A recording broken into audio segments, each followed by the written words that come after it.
Good afternoon, everybody, and welcome to ROWRAH in Cumbria. It is the fourth and penultimate round of the Kart Championship that we are bringing you all live on Karting Live TV. This afternoon we've got heats and then a full day's programme tomorrow.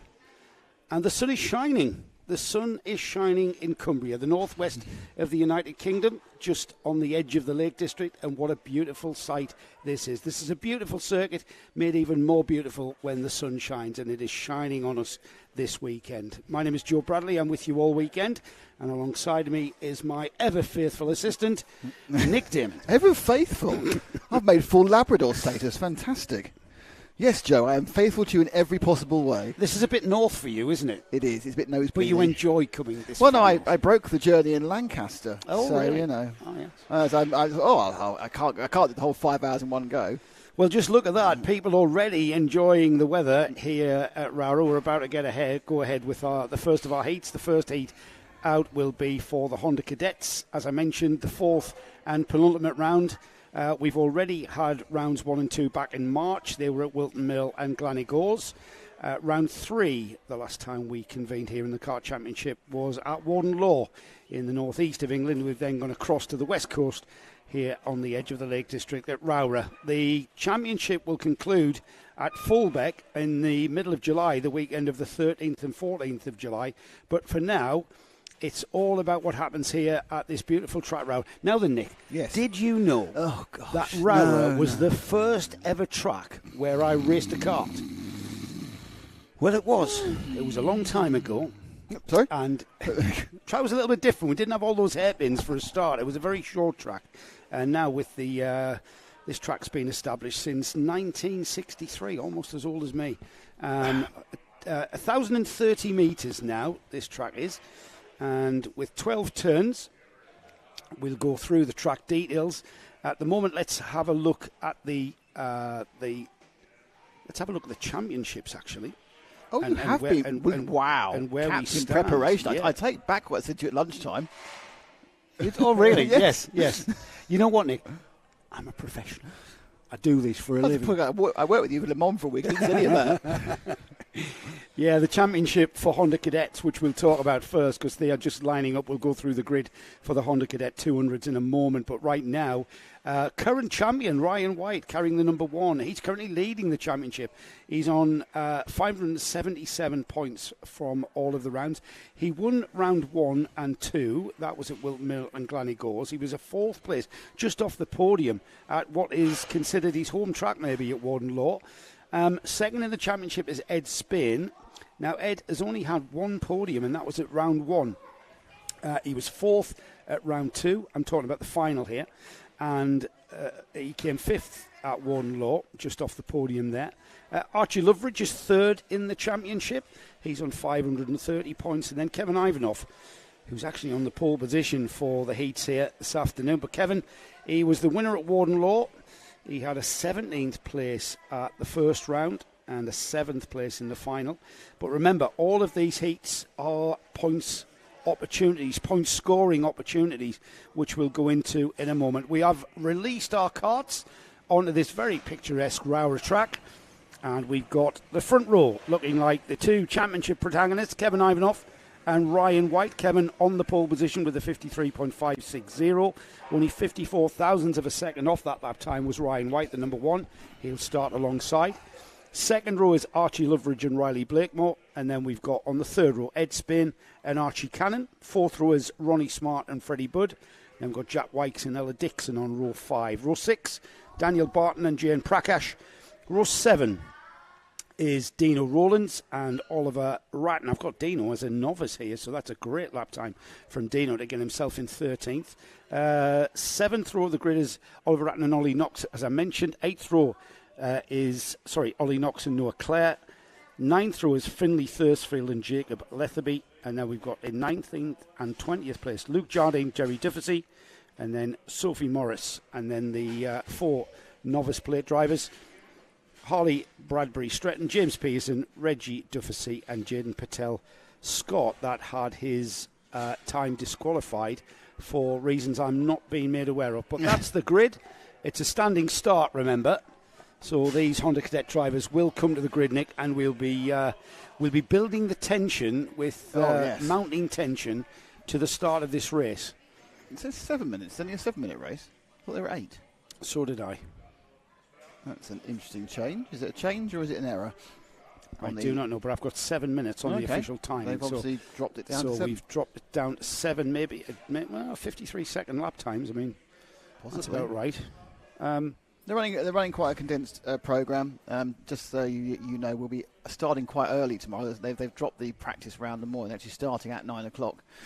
Mainly, I think, to finish as early as possible for everyone to get back from ROWRAH, which is a little bit in the corner of the country for most people. Yeah, I just have to travel across to the east. Beautiful drive for me to go across to the northeast. We have got this race about to go ahead. The drivers are lined up. They're all in order. We've got a little bit of a conversation going on with the driver at the back of the field. We're just clearing the grid now. The last of the parents, helpers, mechanics, friends, family, stroke, whatever they are. The engine revs rise, and we're about to go green. And we get underway for the first time then, 4th round of the Kart Championship. And it's the Honda 200s that go into ROWRAH.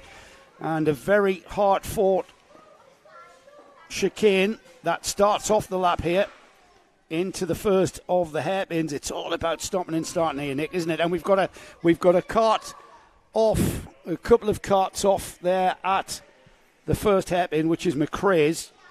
The leader's already out of Ideals and heading down towards the Stewardesses, which is a hairpin, into a chicane.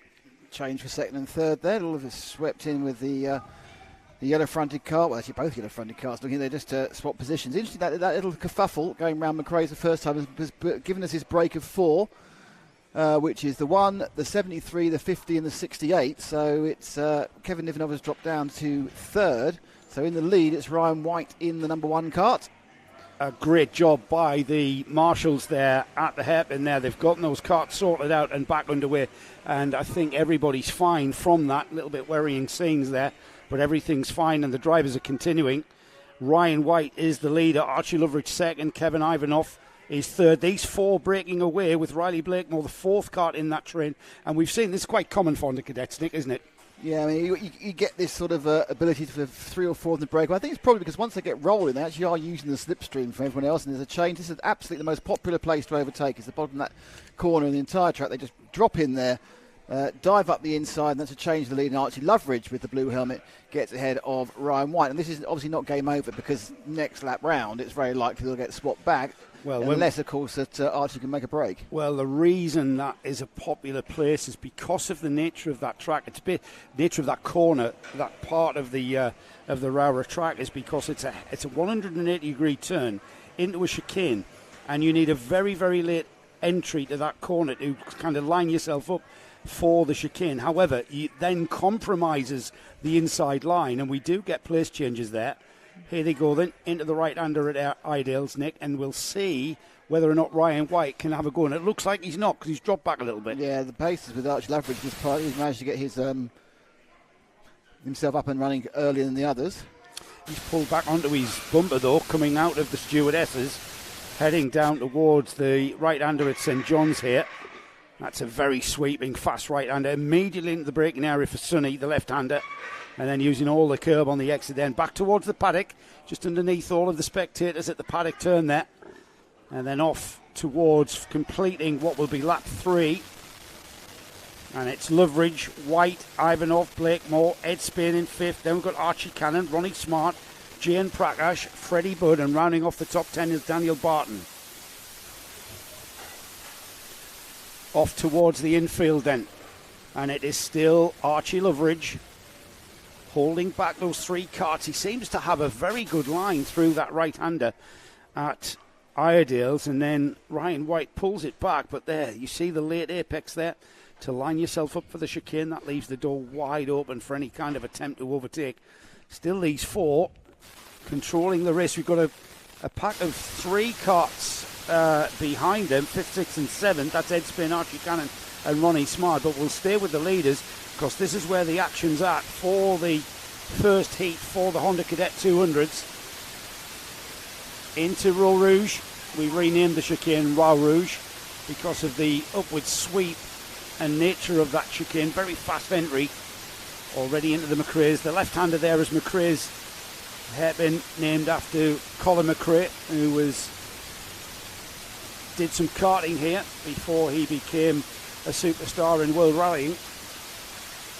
And then onto the back straight, and look at that, Archie Loveridge pulling a gap to Ryan White, who's pulling a gap to the other karts behind him, which is pole position driver Kevin Ivanoff. Riley Blakemore it is, that is still hanging on to Ivanoff, and it's Ed Spain, that white kart there, coming onto the tail of Ed Spain. Ed Spain there in the green helmet, with number 72 there in the frame. And we've got no change, certainly in the top 6, 7, 8, 9, 10, as Freddie Budd comes through the 10th place kart there. That's our leaders, Archie Loveridge, Ryan White in second spot. Now Ryan White's coming back at him. They have been playing the usual Honda Cadet waiting game. As we head down towards the stewardesses, the sweeping entry to that chicane. That's the chicane there, that's the left, then the right, and then through the final part of the stewardesses and down the hill towards St John's. This left-hander here is called Sonny. And then look at Ryan White, he's gaining into paddock. Just over 90 seconds remaining. And the fastest kart on the track at the moment is that 5th place kart of Ed Spain. Another purple lap time for Ed Spain, a 53.4. That's the fastest lap of the race so far, but all action at the front there as Loveridge under pressure now from Ryan White. Heading down to the right-hand hairpin. This is Iredale's. And it's a right-hand hairpin, and Loveridge is very good through there. He's got very good pace through there and gives himself a bit of a breather as they head towards the hairpin that leads into the stewardesses. This is the stewardesses here. And then we go left again. Clip that curve there. And then heading down towards St John's. Where is Ryan White waiting for his moment? Archie Loveridge will be aware that Ryan White is with him. You can kind of hear your opponent's engine. You can hear them just over his shoulder there. He saw him.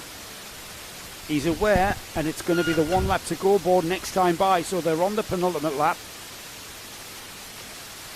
Into McRae's. And Ryan White's got to be lining himself up now, but Archie Loveridge is one of the quickest drivers in this class. Loveridge third in the championship, came second in the final of round 3 at Warden Law. As they head down now to the stewardesses. And time beginning to run out if Ryan White's going to challenge for the first win of the afternoon, first win of the weekend. Archie Loveridge has got a flag on that one. It's got that checkered flag in his sights. It will be the 1 lap to go board that will be shown this time by. Last lap says the lighted board, and the drivers will see that. Into Row Rouge and out. They need to be quick on the exit there because that leads you into the braking area for the left-hand hairpin at McRae's. As we've got Loveridge pulling out a bit of a breather. He seems to have this in hand, doesn't he? Loveridge has pulled out a little bit of a gap when he's needed to. And Ryan White looks over his shoulder. There's nobody there. Riley Blakemore dropped away. He's got Ed Spain challenging now. That might have been a change for position, heading towards the stewardesses for that 3rd place, just behind these two. That's in the frame at the moment. And there's a 4-card battle for 3rd, 4th, 5th and 6th, with Ed Spain moving up to 4th last time by. But this one, it'll be the checkered flag that will fly for Loveridge, who will take one from Ryan White. And then look at that battle for 3rd place. Who's that with his hand in the air? Riley Blakemore happy to hang on to that 3rd, just keeping Ed Spain and Kevin Ivanoff at bay, with Archie Cannon through in 6th. 7th is Ronnie Smart, Freddie Budd 8th, 9th was Jane Prakash, 10th was Jack Wykes, and then just outside the top 10, Oliver Ratton, Ella Dixon, Ollie Knox, Jacob Letherby, Noah Clare, Luke Jardine, Jaden Patel Scott was 17th, 18th was Sophie Morris, and then we had Daniel Barton and Jerry Dufficy rounding off the top 20. There goes Harley Bradbury Stretton and James Pearson across the line. And then the remaining finishers Finley Thursfield and Dino Rowlands, the novice driver, who had such a good qualifying session.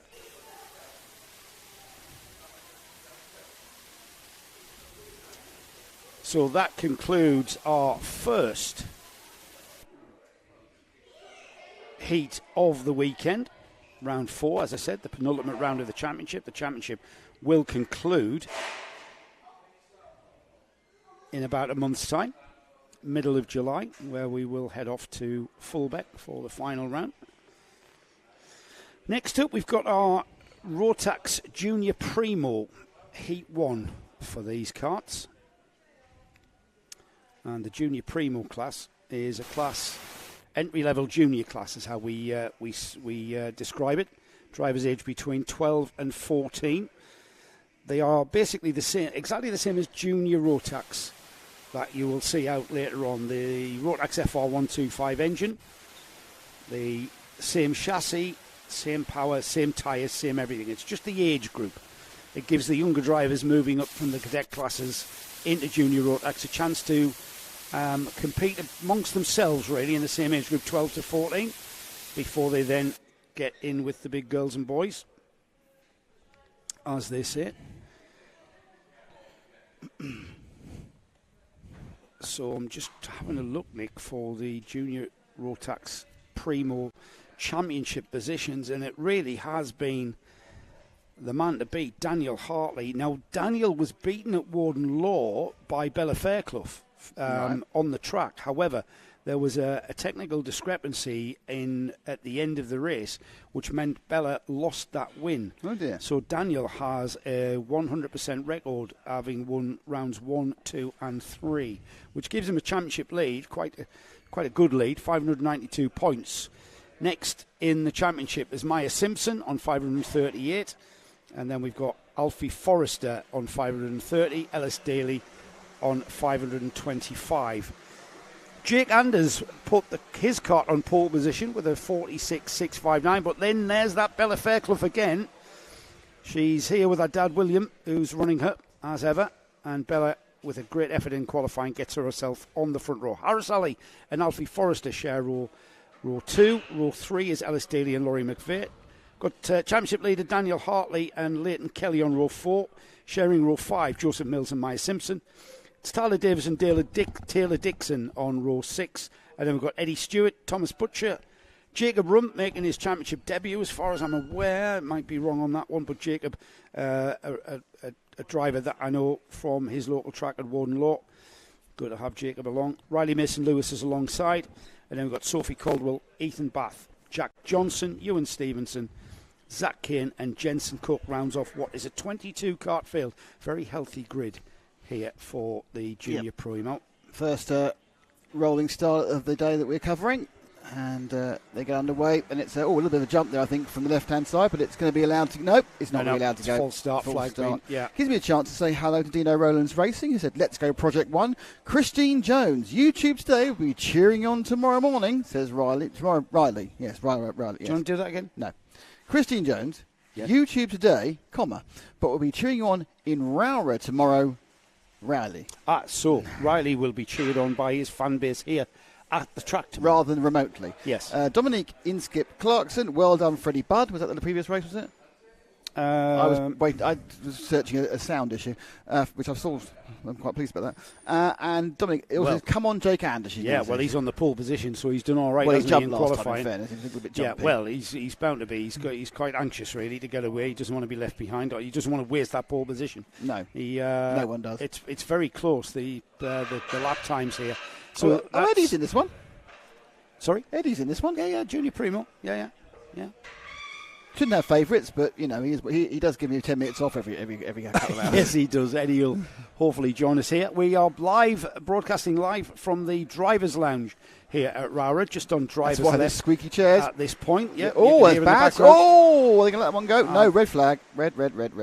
Red flag or red lights? Stop. It's red lights beneath us. Well, it's not red flag. Full start flag. No, it's not a full start flag. It's the go around flag. It's the green with the pointy bit. But have they actually gone? Have they?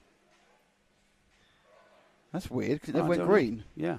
It was red. Well, if the red light went out, Nick, then I think... But it went out long after they'd gone past. Yeah, I know. That's confused us. They look like they're racing. They look like they're racing. They look like they're racing, and it's Bella Fairclough who is leading the field out of the stewardesses. Great start to the meeting, isn't it? Not knowing when they're racing or not. That was a very somebody was off the track. I'm surprised they let that one go. I'm very surprised. Yes, I am too, Nick. That was a very messy start. That was messier than the first one. But I'm sure they'll incur the wrath of Dan Ashton when they need to. But we are racing, and one lap's completed. Bella Fairclough, Alfie Forrester, Jake Anders from pole down to third. Laurie McVeigh, Ellis Daly, Daniel Hartley sixth, Harris Ali, Eddie Stewart up to eighth, Joseph Mills and Tyler Davis rounding off the top 10. Everybody now trying to catch Bella Fairclough. And Bella pulling out very, very comfortable half a second at the flag there, the line I should say. And then most of that was through the kerfuffle of the first few corners. I think a lot of people thought, hang on, I'm going underneath a red light. And then they went, oh, no, oosh, and then there's a problem in the second row. The pole man wasn't in the right place. The red light didn't go off for the front row, did it? No. So I'm not sure what's happening there.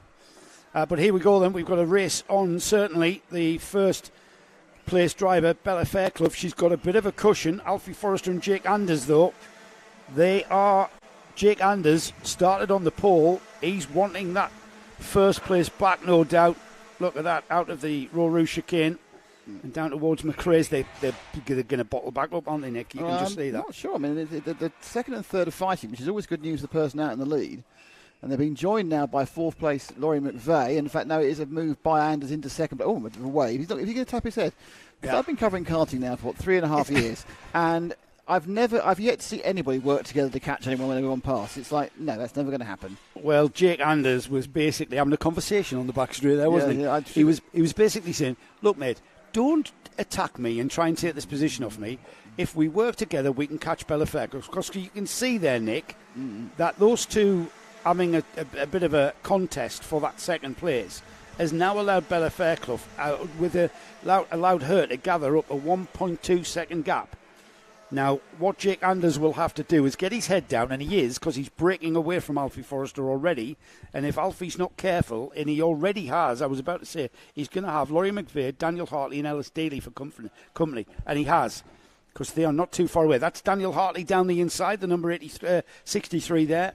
Hartley down the inside at the stewardesses. Daniel is the championship leader, having won the first 3 rounds. And that's him with the blue helmet, just making his way up after what is probably an unsatisfactory qualifying for him. Yeah, I mean, he's a way down, but he's 5 karts now, all fighting, but they are now a further 3/10 behind Bella. So whether they're tapping their helmets or not, they're not gaining on her. And the 53s and 79s, Anders is ahead of Forrester. The action is actually behind with the Hartley and McVeigh battle, and they're still in the watching brief, but there are 6 of them, and then there's a kind of a 2.5 second gap to 7th. Good spot, Martin, on the hill there. He's got his eye on Daniel Hartley for us, because he's a man on the move. However, Bella Fairclough is the karter to beat. 46.886 gives Bella the fastest lap of the race, and she's controlling the pace from the position where she likes to be, and that's out in front, pulling a gap to 1.5 seconds. Let's see if she's extended this as they come through the paddock turn just in front of these 3 here. We'll keep an eye on Daniel Hartley closing that gap to Alfie Forrester. But the gap is stagnated a little bit. Laurie McVeigh, fastest lap from him, behind Daniel Hartley. So Hartley dragging him along. Laurie McVeigh and Ellis Daly staying on the rear bumper of Hartley. And Hartley, I've got to say, Nick, struggling to get on terms with that orange cart of Alfie Forrester. Yeah, you got a kind of situation there where there's been another sub-breakaway after Fairclough. Anders has now got a little bit of breathing space, and it's almost as though we're looking for Forrester to do it as well. I think there's a change there. Did McVeigh... Daly nipped past McVeigh, yeah. So that's in the blue cart with the orange helmet. There we are. He's picked up a place. He's defending stoutly, must be said, from that in the 16 cart. And now he rides a lot of curbs. Sweeps round. And they head up again through ROWRAH. And still there's 5 carts, isn't there? Not really making a huge amount of impression on Bella. In fact, you can tell how far she's ahead by how little she's even appearing on the edge of frame. Well, now she's beginning to do a little bit of tyre management, maybe. She knows she's got a gap. She's still over a second in the lead, 1.3. I might as well call that 1.4 is the gap. 1.4 seconds is the gap. Oh, and there's Daniel Hartley through into third. He's made that move on Forrester. Forrester, a late apex is what's required there to line yourself up for the stewardesses. However, left the door wide open for the number 63 of Daniel Hartley. Current championship leader is away ahead of Forrester now, and he will have his sight set on pole man Jake Anders, but there's quite a gap for him to pull. 1 second is the gap between second and third. And the gap to Bella Fairclough, who's leading this race, has gone out to 1.6 seconds. We are just over 1 minute remaining. And as Daniel Hartley begins to pull away from Alfie Forrester and starts catching him, let's see if we can pick up Bella for the last minute of this heat. Great stuff, Martin. That's Bella in the yellow. She's in the yellow car, just coming through the left-hander now, heading towards paddock turn. And she will probably get two more laps. Yeah, this one more. 40 That's seconds Bella to go. there. Let's see how Bella drives this track, because she got away in the front, didn't she? She took advantage of that confusion, I've got to say, that ensued at the start of this race. And Bella now with that bright yellow cart, easy to pick out, Bella Fairclough. And she's picked herself up after that technical disqualification. It was something to do with the rear track. Remember, we went on to wet tyres, Nick. Oh, right, and it was to do with the rear track on the cart. And she's picked herself up, her and her dad, and they've come out of here and they've fired. You can clearly see fire in that girl's belly, because she's wanting this round here at ROWRAH. She wants to put herself back into contention of this championship. The last lap board flies for Bella Fairclough into that very fast chicane now. McRae's for the final time, for the first time this afternoon. Final time for the first time. Very good. Yeah. Eddie Stewart's up to 7th, so he's the leading of the chasing pack. I mean, there is a big gap between the top 6 and then the 7th place is 3.8 seconds between those two little groups. But we have no chances. Bella in the lead. I mean, Jake Anders is second. He's managed to get himself a comfortable gap as well. I think you're absolutely right. Bit of time management for him as well. Just realised he wasn't going to get Bella, just dropped off. What's the point? Hartley's going to go around in third. Forrester, the Forrester-Dealey race is still right on as they come round and cross the line. Who will get it in the end? And it is Forrester from Dealey. McVeigh picks up 6th. Eddie in a massive battle. Just at the end, he got it by less than 100th of a second. He got by 8,000th of a second. Eddie Stewart got 7th. Then Taylor Dixon, Joseph Mills, Leighton Kelly, Harris Alley, Jacob Rump, Ethan Bath, Riley Mason-Lewis, Tyler Davis, Maya Simpson, Zach Kane, Jack Johnson, Thomas Butcher, Ewan Stevenson, Sophia Caldwell and Jensen Cook. The last two, Sophia and Jensen, did not get the trip. And that was a good junior primo opener, Joseph. So Jacob Rump, that is a good result for Jacob, who is I'm trying to do that, Nick, and it's a photograph, not a screen. We've all done that, don't worry. Yeah, up to 12th there, making his debut in the Kart Championship, as far as I'm aware. Hello, Dan Ashton there, just at the bottom of the screen, waving to the whole world, who is watching upon us. We are the world. So that's the junior primo with a very fine first heat for Bella Fairclough. She'll be delighted with that. Next out, we've got the first of the Bambinos. That's the Coma C50 Bambinos. And their first heat of the weekend will be, I'm going to say it always is, because it's a joy to watch. We were talking to Logan Hodgetts just behind us here in the ROWRAH Drivers Lounge, which is where we are broadcasting live, coming to you from the ROWRAH Drivers Lounge. And Logan was having his lunch with his dad, wasn't he? As sharing a tale with Calman Simon. Logan Hodgetts on the pole position after qualifying. A 1 minute 4.024. Let's call that a good 0.2 quicker than Jack Swan, who will line up alongside him. Calman Simon is the next driver in line on the grid. Calman starts alongside Henry Hales. Now, Henry Hales was the winner at Warden Law for round 3. Winner at round 2 at GYG, Glenny Gores, was Ollie West. And the winner of round 1 at Wilton Mill was Will Wainwright. The championship, however, is being led by Noah Wicklow. 556 points for Wicklow. who has qualified dead last after being disqualified from qualifying. So I don't know what sort of technicality that was about, but Noah will have... So the pleasure we're going to have is watching Noah come through this 18-cart field. Because we know how quick he is. And we'll try and keep an eye on the number 53, Lester Forbes, joining us here at ROWRAH on the camera on the grassy knoll. And we've got Martin Webster up on the top of the hill, overlooking the whole scene, really. He loves the whole scene. So, Logan Hodgetts, our pole position driver, he has had 2 podiums so far this season. Round 2, he finished second. Round 3, he was on the podium with a fine 3rd place. He's 3rd in the championship. Will Wainwright, he's 4th in the championship, winner at round 1. He had a 6th at round 2 and a 4th place just off the podium at round 3. And then Benjamin Shivar, another driver, down in 8th place for Benjamin here at ROWRAH. He is the Warden Law Spring Series champion. I'll be presenting Benjamin with his trophy later on today when I find him. But Benjamin 5th in the championship. He scored a 4th in the final at Wilton. He scored a 20th at Glanigors, and I can't remember quite what happened to him in the final there. And then a 5th place at the 3rd round at Warden Law. Behind Benjamin in the championship, Jesse Bailey on 497 points. Then Calman Simon. Calman, remember, is the driver with the Eton Senna replica helmet, who always gets a mention from me and continually will, as long as he's wearing that helmet. There's a little hint. Helmet. If you want to get yourself mentioned on the Karting Live TV, then do something Eton Senna. The homage to my hero. Eton Senna. Yes. Whereas don't forget, I do think he's massively overrated. Well, so that's the key thing. This is not the time for that. That's for a podcast much later in the afternoon. Henry Hills is 8th, and he was the winner at Warden Law. Henry Hills starting in 4th. So we've got Logan Hodgetts, Jack Swong, row 1. It's quite a calm dad's race, by the way. They're not really trying at all. They're not trying at all, no. We forgot to tell... Martin and Lester. Tomorrow we'll be on the PA, so they'll... right, okay.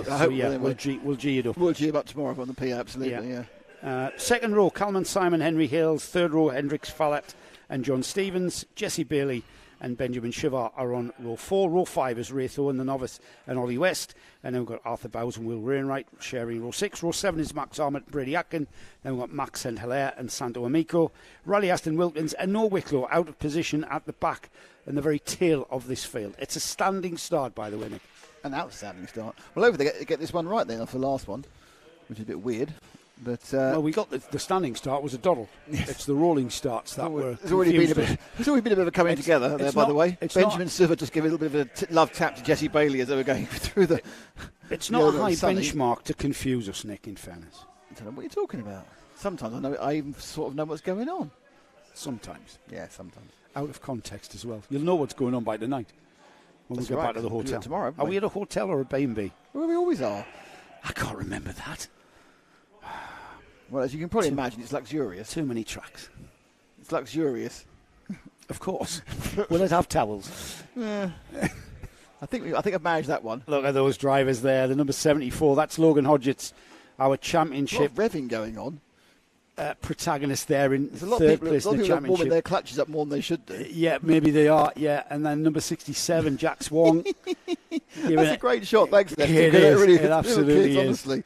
That is brilliant. Well done, Lester. No, stop it. Is he pumping the brake then? We're going. Yeah, go red light's off. And off towards the chicane at Row Rouge. And who's that through into 2nd spot? In the black cart, I'm not sure if that was... Unfortunately, I looked to my left thinking I'll see something. All I've got is the big stanchions of the building. I should have noticed that. He's got the centre helmet. That's Calman Simon. Come straight through. So it's the two mates. They had lunch together and now they're leading the field round together. Logan Hodgetts and Jack Swong, who started alongside. We now have Calman Simon moving up from the 2nd row and he's slotted in behind Logan Hodgetts. Yeah, he's made a great start. The other two are in... correct order, Wong and Hales. They are in 3rd and 4th. They should be in 2nd and 3rd according to the grid. So the man we're looking out for, of course, is Wilco. Made 2 positions before he even started. He made 2 positions before he even started the race, and was up to 15th. Was this my race of the month last month? No. It was, wasn't it? No, C50 Bambino. 2 months ago. 2 months. And 3 months ago it was E Bambinos. Bambino. They're the ones from Yorkshire. These are, you know what, I absolutely love to watch the C50s. They're drivers from the age of 6, Zip Kart or the Coma C50 engine, fixed sprockets, minimum weight 71 kilograms. They're on a treaded tyre made by LeConte, and they are absolutely a joy to watch. The racecraft that we see from these young drivers. You know what? Get it from? I don't understand where they get the racecraft from. You know what, Nick? Where we were last weekend for, the Le Mans 24 Hours, where it's, biggest motor race in the world. Some of those drivers in that field could take a lesson from these 6 and 7 year olds. Well, no, there's some of the drivers in that field obviously have one thing these children don't have, which is massive wallets. Not necessarily massive talent. Well, that is a good point as well. And they don't have massive racecraft, which is what we're seeing right now. Look at that. How many karts have we got? Well, we've certainly got 4, and then a very small gap, and then another 3, and then the rest of the field coming through. Wicklow up to 11th, by the way. Wicklow up to 11th. Good spot. But right now, it's all about playing this, for the first time this weekend, high-speed game of chess. And those who are wondering how the meeting runs together, we have 2 heats today. So they've done qualifying, and that set the order for the grid for these 2 heats today, these ordinary heats. Tomorrow we have 2 super heats where the grid is reset based on what's happened on these 2 heats. That's right. So you gather the points from the 2 heats today, which forms the grid for the super heats. We gather the points from the super heats, which forms the grid for the all-important final. That's right, which means that whilst Wicklow has started at the back, we'll start with the back from both of these heats this afternoon. Based on his results today in these 2 heats, he will start further up. So he can improve on Sunday, and then obviously based on those 2 results, he may well start further up for the main final. So it's not like, I've had a rotten qualifying, all's over. You've got plenty of chance of moving forward. Now there are points given for these heats. These heats, there's 40 points in total for the 2 heats. There's 60 points for the 2 super heats, and then a further 100 points for the final. So 200 points in total can be won at every single meeting if you have a perfect score. So he's got a damage limitation exercise as championship leader Noah Wicklow, as we've got to move down the inside. Henry Hales down the inside of Calman Simon and up to second place. Let's have a look at that again, and there, textbook move. It's a very open, it's a late apex at the paddock turn, and once again you kind of naturally leave the door open, and if you've got momentum you will carry that through. And we've got the number 57 of Henry Hales. Henry, who was the winner last time out at Warden Law, is now got the whole field behind him, it seems. Yes, he's been shoved along. No, Wicklow, we keep mentioning him, we haven't seen him yet. He's actually in 7th. He's the man there, just at the back of frame, 53, with Wicklow in grey written on the back of his jacket. So far, I haven't called him Wilco, so perhaps I've managed to avoid the references to having a hardware store. He'll come back. But Wicklow now, I think, is moving up all the time. Hodgetts made a nice little break there. That half-second break is like in any other class, it's like 3 seconds, isn't it? Yeah, and Wicklow not that far behind, and I think he's going to gain even further ground. He's got, I think that's Fallat in front of him now, the 15. Is Wicklow going to have a try down the inside of paddock? No. Now his progress is stifled because he's there. He's now at the front of the field with the quick drivers. And as I say that, he's just got one. He's just got that position from the number 15 so into 5th now, is he? Into 5th place. Yes, yeah. There he is down the inside of McRae's. Down the inside of the number 57. Is that? Keep it? Yeah, he's going to keep. No, he's not. He'll make it on the right hander of Airedale's. That'll work in his favour as he turns to the right any second now. Just drop back one, Martin, just to the... that was Jack Swong, not Henry Hales. Jack Swong, the 67. Very hard to see that on that black plate with the white numbers. Now we've got Calman Simon. What's happened to Hodgetts' lead? That was half a second. I'll tell you what's happened. Calman Simon has retaken that place back from Jack Swong. He's now back up into second, and he's now on what we see, the ebb and flow of the C50 Bambinos. And Calman Simon right on the rear bumper of his good mate now, as Hodgetts leads into paddock. It'll be 5 laps completed and just over 90 seconds on the clock as they cross the line now. Wicklow into 4th place, would you believe? Right on the rear bumper of Jack Swong. Behind Wicklow in 4th, Henry Hills, Hendricks Fallad, John Stevens, Ollie West, Jess Bailey, Benjamin Shivart, rounding off the top 10. Now up to 3rd, Nick. Yeah, Wicklow 3rd. Oh, actually, you should be able to go at the inside of Wong on this next one. So the first 2 now is very much of interest. I'm interested that Calman Simon has followed Hodgetts round for the best part of a lap and hasn't even shaped to make a move so far. Now, these karts are lapping in 1 minute and 4 seconds, so that will mean 2 more laps after this one. Yep, they're going to easily get ready 8 minutes of running. Yeah, 2 more laps. I think that's bad news for the top 2 because Wicklow's coming. Wicklow is coming, and if they're not careful, Wicklow is going to have gone from the back of this grid all the way to the front, and he's got momentum. I'm sure he's going to make that move down the inside. And he does indeed. Calman Simon out to the left. Wicklow now on the rear bumper of the leader, Logan Hodgetts. So championship leader Wicklow, it was a damage limitation exercise, Nick, but I'm thinking he's more than maximised that, hasn't he? Yeah, I mean, he's now going to start harassing Hodgetts. He just seems to have just more speed than any of the other lads and lasses out there. He's already nudging him along and giving him an extra couple of horsepower push. Wicklow. I've not seen Hodgetts look over his shoulder. Now he does a little bit of a glimpse there off his peripheral. He'll know he's got a Carter there. He'll not dream that it's Wicklow. Wicklow staying on the optimum line into the stewardesses. They come out of that late apex there and then down the hill towards St John's through the left-hander. Very fast corner here. Be flat out on a Bambino. And then the left-hander there just have to keep the momentum up. This is where Wicklow will make the move down the inside into Paddock. Like and a move for first. Net through there. Is he trying over and under for Hodgetts? Hodgetts is. He's coming back at him. And Hodgetts will show. No, Hodgetts doesn't show in the lead, but he's got the line into Row Rouge. And Hodgetts will lead into the final lap. Yeah, it's 8 thousandths of a second over the line for Wicklow, but he wasn't actually leading as they went up Row Rouge, but now he's going to be leading again. And I think Hodgetts is just trying to see what he can do on the over and under. It's not worked this time. Worked last time. It was almost like he let him in the last time, looking out wide. Look at that, though. They're eyeballing each other. Wicklow leaning in to try and get that extra 0.001 mile an hour. He's quite a tall lad, Wicklow, actually, for this age group, so he is going to present more of an aerodynamic buffer than the rest, but he's got a huge amount of speed. But now up the inside goes Hodgetts. They're going to be battling close, and that's interesting because normally we've seen the driver come up the inside, get the place, and Wicklow saying, no, you are not getting it. Wicklow kept the momentum around the outside. He didn't get phased at all with Hodgetts trying down the inside into the stewardesses. And here they are. They're not over yet. Down the inside at the left-hander, it's Sonny. And Hodgetts will lead towards the final turn. He'll defend the line, though, and keeps Wicklow, or does he? Side by side, out of Paddock turn, and it'll be the run to the line. Who will the timing screen tell us? And it's Hodgetts by 32 thousandths of a second. And as ever, racing. Nick, here's the replay. Down the inside at Sonny, textbook move into the left-hander, and then he actually led towards Paddock, and then, you know what, Wicklow used a tin opener there to open the gap into Paddock, didn't he? So Logan Hodgetts there came back at him after Wicklow went through at the final turn. He came back at him and took the first heat win. I tell you what, though, second place for Wicklow. He should be proud of that drive all the way through from 18th or 17th on the grid as it was, to take that second place damage limitation exercise over for the first time.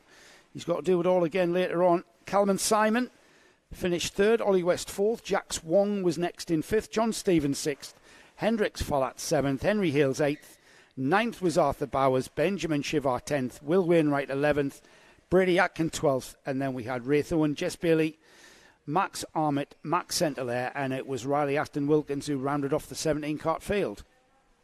So superb racing there from Wicklow and Hodgetts. Hodgetts, who looked to have given Wicklow a chance, was having none of it. And twice came back at him, despite obviously the perhaps I don't know, that might have been an illusion of a ground speed advantage for Wicklow, but he certainly carved the rest of the field quite easy. And the two of them had left Calman Simon behind by almost 2 seconds at the end. What's next, Joe? Got Intermax out next, Nick. And we've got the pole position driver, ST Racing's JJ Plowman. He's on the HRS engine of Nigel Horner's engine building empire. Is it Empire or is it just a lock-up? No, it's quite an empire, is Nigel. Max Gilman, I think you'd call it an empire. Does it rival the Roman Empire? Yeah, but... How about the Persian Empire? Not quite as big as the Roman Empire. Okay. But he has got some international success. So. Oh, well, no, it's right. No, fair enough then. Anyways, JJ Plowman's using his motor. Max Gilman's alongside him on the front row. Jensen Sale and JJ Lowe are on row 2. Jensen Walker and Fraser Anderson row 3. I must admit, you can see how one man has popularised the name of his own name, can't you? Because Jensen wasn't a name till Jensen Button. He actually that name was invented by his dad. It's actually a misspelling of. It's not the same spelling as the car. It's not, is it? It's Jensen. So Jenson was actually he was the only Jenson. His dad, well, his parents obviously named him that, and now we have so many Jensons around. Yes, Especially, obviously, it's more likely to happen in a karting environment because the people are more interested in motor racing and have their child. You could say the same about the girl's name, Bella. Yes, that came from Twilight. Yeah, was it Isabella or Annabella? Just from Twilight. And didn't Bella Fairclough's dad tell us where it was from? In fact, I've probably got a message you from probably have, yes. Yeah. Yeah. Do you want to do the grid? And I'll yeah, look it's quite up. quick. So JJ Plowman, whose engines he got again? Sorry. Max Gilman starts second. Jensen Sile starts third. JJ Lowe starts fourth. Jensen Walker is fifth. Fraser Anderson sixth. Rio Wardley is seventh. Sandrio Kemp is 8th, and Jack Moss starts 9th. There's got a bit of clear up of previous carts, which is why there's a slight delay rolling in this next race at the marvellous Cumbrian circuit, and that shot there shows you something you don't often see. It's dry, and it's sunny, and it's pleasant, and everything. It's not like ROWRAH. And we are told, and I find this very hard to believe, I'm touching all sorts of plant-based materials, no rain tomorrow either. Yes, absolutely. And Malcolm Fell has been trying to tell us that the sun shines at ROWRAH quite often. Really? Oh, okay, Malcolm. I'd like photograph evidence of that. I do remember. I can't remember where we were. We were somewhere, and it was lovely. And I remember getting home and watching somebody else's karting coverage. It was absolutely awful up here. Yes, it was. Maybe we were. Yes, so Bella Fairclough's name is short for Annabella. Annabella. And she's 12.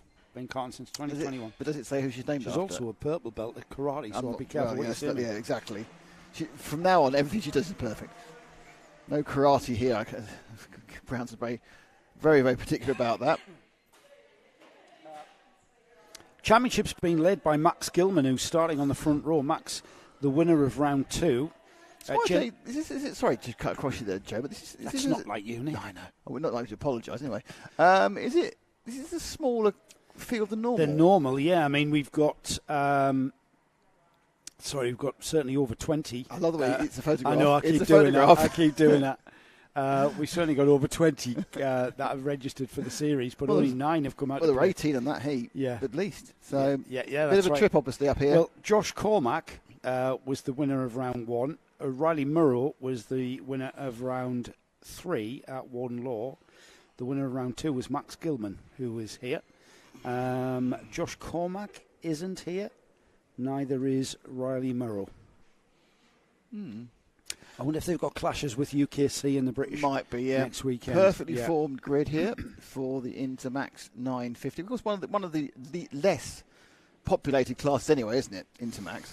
There's less people on the ground than the other classes. It's one of those series. They've let that one go. Yeah. Okay. JJ Plowman. Great start by Plowman there, up through Row Rouge.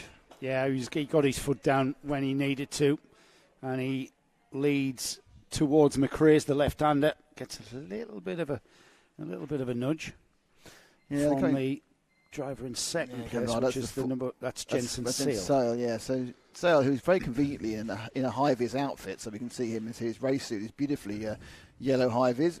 He's telling Max Gilman, let's go and catch the leader. Stop it, children. Let's catch the leader. No one ever goes and catches the leader. Come and help me overtake the leader and take the win. I always see that as that. I was watching, I saw it. I think it was a motorcycle, quite a high-level motorcycle race where somebody did the same thing. I went, what are you people on? Yeah, absolutely. The 3 breaking away now from those 2 there. There's the 3 leaders. Plowman, Gilman, Sale leading across the line for the first time in the Intermax class. The Intermax 950 chassis, moved on to the 950 chassis with the narrower tyres for 2024, and a popular move from everybody at MSUK. And Plowman needing to get his head down now.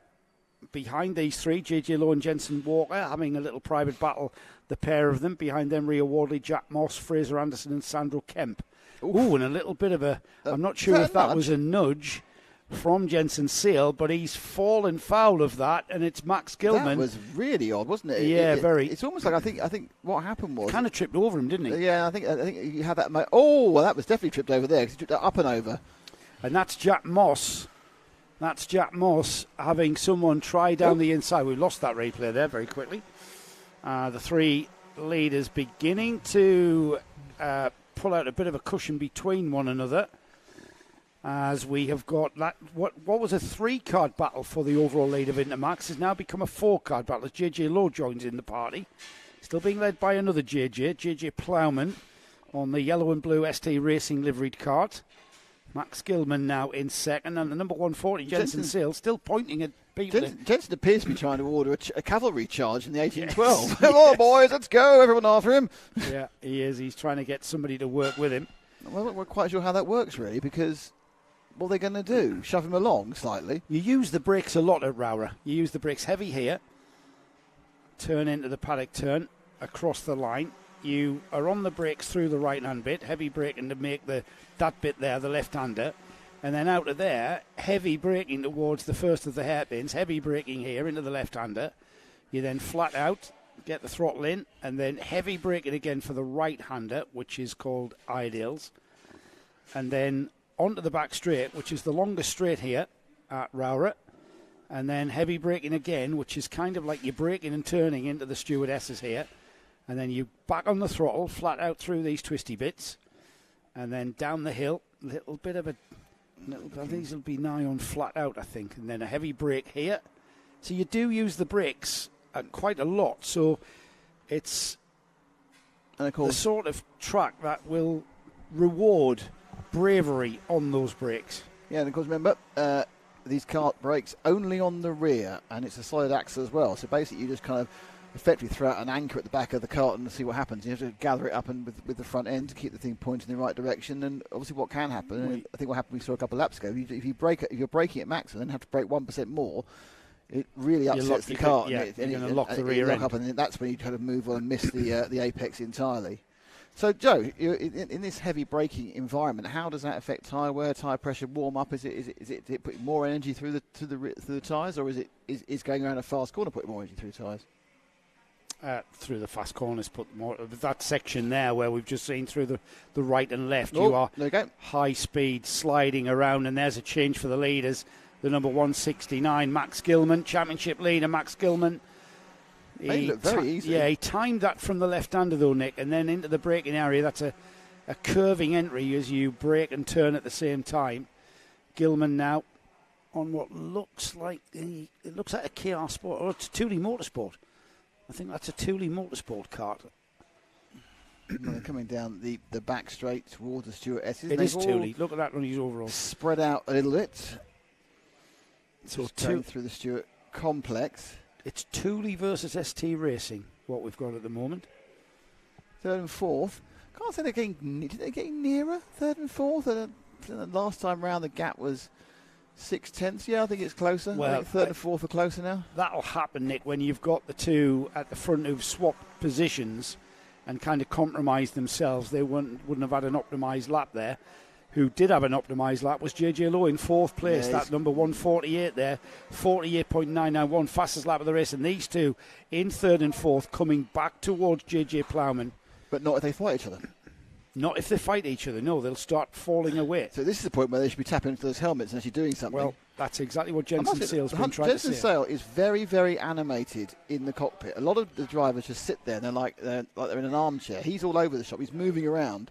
He's moving forward. He's leaning back. He's really using his body to perhaps dissipate some of the tension, excitement, adrenaline he feels, but also perhaps to actually get the kart to do what he wants it to do. Yeah, I think he's using his body to help the handling there. We've got a minute and 10 seconds on the clock, so plenty of time for these two in third and fourth to catch the two leaders.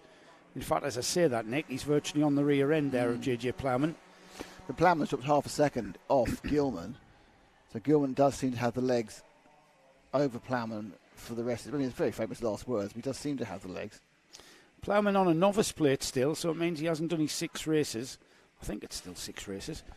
And if he's not careful, he's going to drop another couple of places because Jensen Seal in the orange and white kart there just behind the yellow and blue. He's looking very racy indeed. Meanwhile, Max Gilman's pulled out a gap as JJ Plowman now has to contend with Jensen Seal, who may be lining something up. But then I'm saying that, so is JJ Lowe, who's got the fastest lap this time by JJ Plowman, puts in a personal best. And JJ Lowe, the third-placed kart in that picture, as down the inside has gone Seal. But he's going to get over and under, is he? Oh, he has. Plowman coming back at him. Plowman not got the line. He's going to need to tough this one out. He's got a little bit of a lead. He could lose 2 places. Oh, almost 3 wide coming out of that one. Plowman will keep that third place, though. I thought he was going to keep that second place for a moment there, Nick. But not quite, didn't quite have the position. They're tripping over one another through the stewardesses there. And now Plowman, he's had a bit of a wake-up call, hasn't he? Jensen Seal now through and into second. Plowman on the yellow and blue kart looking very racy. Not in a position to challenge there, though. Has to slot in behind. Across the line, into the chicane. Up the hill at ROWRAH. And then out of there. Can Plowman come back at him onto the brakes? No, he can't. That was a very, very late decision not to, wasn't it? Last lap board as well, Nick. So he looked out. He's got a couple of corners to do. A little bit of a shove there. It's quite. Seal's not liking that. He got pushed. He got a little bit of a shove, which pushed him slightly offline. Yeah, Plowman Seal's not liking over that. And under again. Oh, and there's some afters there, wasn't there? Yeah, just out of our sight there. They've sorted themselves out. JJ Lowe almost being able to take advantage of something there, and we've just missed what we needed to see. Seal not happy with being helped into the corner, as the leader, Max Gilman, already coming through to take the checkered flag. Gilman crosses the line in first. Second is Jensen Seal. JJ Plowman has to settle for third. JJ Lowe is fourth. Jensen Walker fifth. Fraser Anderson sixth. And then the remaining finishers. Rio Wardley there in seventh. Jack Moss through in eighth. And Sandro Kemp in ninth. And, I mean, all right, JJ Plowman did connect to the rear bumper there, but it's not deliberate. You know, that's just hard racing, and sometimes it's kind of inadvertent when you're trying to stay on terms, trying to maximise everything into the corner. You can sometimes come together, and that's why we do have drop downs, Nick. That's the whole purpose of them. So that was Heat 1 for the Intermax class. We have now got, where are we? Junior Rotax next. Now, this is a very well-subscribed class in the kart championship. 28 karts have made the journey to Cumbria and ROWRAH. It's always been a prominent track on the British karting scene. Now, Addison Smith is currently our championship leader, and I'm not sure Addison is actually here this weekend, Nick. No, he's not. So, championship leader deciding to sit this one out or is elsewhere.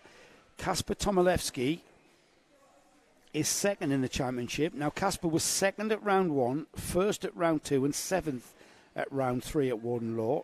James Kell, who is third in the championship. I'm not going to mention the points because there's nothing in it between these two. 7th at round 1 at Wilton. 7th, I should say. Second at round 2 at Glanigor. And then he took the win at Warden Law to James Kell.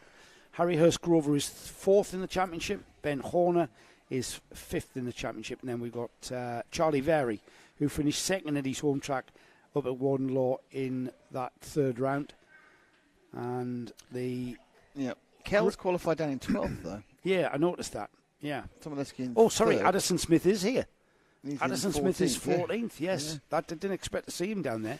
So the winner more of a test for the boys at the front. Yeah, winner of round 1, 13th at Glanigor and 10th at Warden Law. So, shall we have a look at the grid, Nick? Go on, then. Yeah? Go on. I'll have a slurp of Evian. Is it Evian? It is Evian. Oh, you're so posh. You haven't just refilled it with tap, then? No, I've refilled it with Evian. I've got one of those Bowsers that I brought from France. You've got a Bowser of Evian? Yeah. God, brought 3 back from France. You have hot and cold running claret as well. Lewis Sumner is our pole position driver. And next to him is Marcel Poppercool. Where is Lewis in the championship? He's certainly not in the top 20. Perhaps he's a local lad, perhaps. Yeah, well, Lewis is on the pole position with a 46.163. Marcel Poppercull. Now, Marcel is 8th in the championship. He is 2nd on the grid. Kasper Tomilewski, he's currently the runner in the runner-up spot championship-wise. He's on the 2nd row with Luke Sawyers.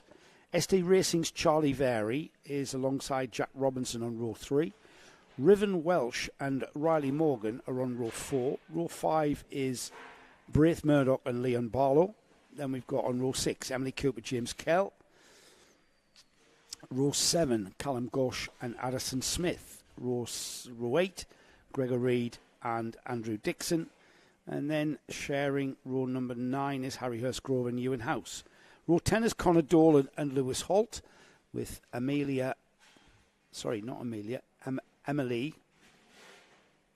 Ackerts and Archie Doherty are next. Aston Brown and Calvin Moffat are next up. Then Molly Pugh and Elliot Foster. And then rounding off the 28 cart field is Matt Scott and Aidan McDonald. So that's our 28 cart grid of junior rotax runners, Nick. And they have not. They've not yet been released. They have not been released. You can wait for the release the junior carters. Can't quite see who they're trying to rescue anyway. So I can't see what the delay is. There's no obvious cart being brought in. But obviously there's a reason for this. So just to remind everybody that the Kart Championship is sponsored by the GSCC, the Junior Sport Saloon Car Championship, which gives people, drivers, young drivers, children in fact, a pathway into car racing. I think I've got it somewhere, the information that is. 14 years old is the youngest drivers who can take part. Everybody out there at Jacob Rumpers alongside me. Hello, my son. How are you? Is this your first time in the championship? Yes. Okay, I've got to go. Come up and see us again, yeah? Jacob Rump is a newcomer to the championship. Is he one of your locals, is he? He is. He's from Wardlaw, yeah. His dad looks after... His dad... he's with Ivor Powell's team, TPM, True Performance Motorsport. Let's go. Jack Robinson, is he in this one? Yes, he's 6th. Starting 6th. Yes, he's doing very well in Dominic 6th. Dominic Inskip Clarkson. Yeah. Dominic Inskip Clarkson. That's a name that rings a bell. Don't know why. Quasimodo. Have they messaged before? Yes. Oh, they have, of course. Well done, Freddie. Excellent short-term memory. Well done. I know. Right, let's get this lined up then. Let's get this ready to roll. We've got Addison Smith, our championship leader, who was a little bit down the grid in 13th. Kasper Tomilewski, though, he's on the 2nd row. He'll want to get ahead of Marcel Poppercull and Lewis Sumner, who is certainly not in the top 20 of the Junior Rotax Championship and the Kart Championship. And I can't help think they're going to go round again because they haven't got the tail of the field anywhere near where they should be. Red light, no, going round again. We're going to go. Round again. No, it's not. It's a false start. Going round again. Yeah. And then there's a cart that's joining from the back, smoking like a miner from the 70s. Yes, that motor didn't start, did it? No, and it's all up, and they managed to get the thing going, and now it's going to blast out all its gunk. Changed the plug, and now they're going to get rid of all that oil and fuel residue out of that cylinder. So, 1,030-metre track here at ROWRAH. It's been here since 1963. We've been racing here since 1963. It's a place known... Almost like it was built for you, wasn't it? Well known for the debut of Joe Bradley, who on the same day... We saw Le Mans 24-hour winner and former Toyota Formula 1 driver Alan McNish make his first... Okay, do you want to rephrase any of that? What do you mean? Did he drive for Toyota? Yes, he did. Drove for Audi? He drove for Toyota in Formula 1. Thank you very much. Toyota in Formula 1 is what I said. Yeah, but I thought we were at Le Mans. I know. I did say Audi. I've told you my Alan McNish story, haven't I? Anyway, he debuted his senior event was here on the same day as me. And he won Le Mans 3 times for Audi. And he won Le Mans 3 times for Audi. And he had a little bit of a Formula 1 career. Anyways, we're about to go with the current protagonist for motorsport fame. Round again. Oh, we have got a false start again. Anyway, so Alan McNish, in 1997, I was doing Formula 1. I was working with Alan McNish. He was being a spotter. So I was in the pit lane, and he was in the control room just spotting, telling people how F1 worked. That was his career. His career's dead. He was absolutely nadir of his career. 5 years later, I was in the pit lane and he was driving for Toyota. And I said, where did it all go wrong for you, Alan? Absolutely. Other thing you need to know about Alan Manish, irons his underpants. He irons his underpants. Yes, Shared a apparently room with he him. does. It's Yes. practically Jackie Stewart thing. Yeah. Is it really? Yeah, about being smart, in and out and everything. There we are. Do you not iron yours? God, no. Neither do I. No one does. That's very weird. Well, he does, obviously. But Right, Lewis Sumner there is the cart on the outside, and he is in the black and white liveried cart. I think that might be an X-cart. We'll see when he sees overalls. Alongside him, Marcel Poppercull. They need to get their act together, these guys. They've blown 2 starts already. Yeah, I mean, they're nicely formed, aren't they, coming through that final turn? Now, but it's about Dan Ashton does not like them accelerating too early. Got it this time. Yeah, we're into ROWRAH for the first time. Oh. That looks very crowded, doesn't it? That looks like a very crowded. It's more chaotic from where we are. It's a lot less chaotic when you're in amongst that lot, because you've only got a cart in front of you, alongside and behind you. Yeah, but you basically look after your nose, and everyone else has to worry about where else you are, don't they? Yeah, exactly. And they've started and then they sprint now down the back straight towards the stewards. A little bit of a break there by, I want to say it's Summer, but they all start with a number 2.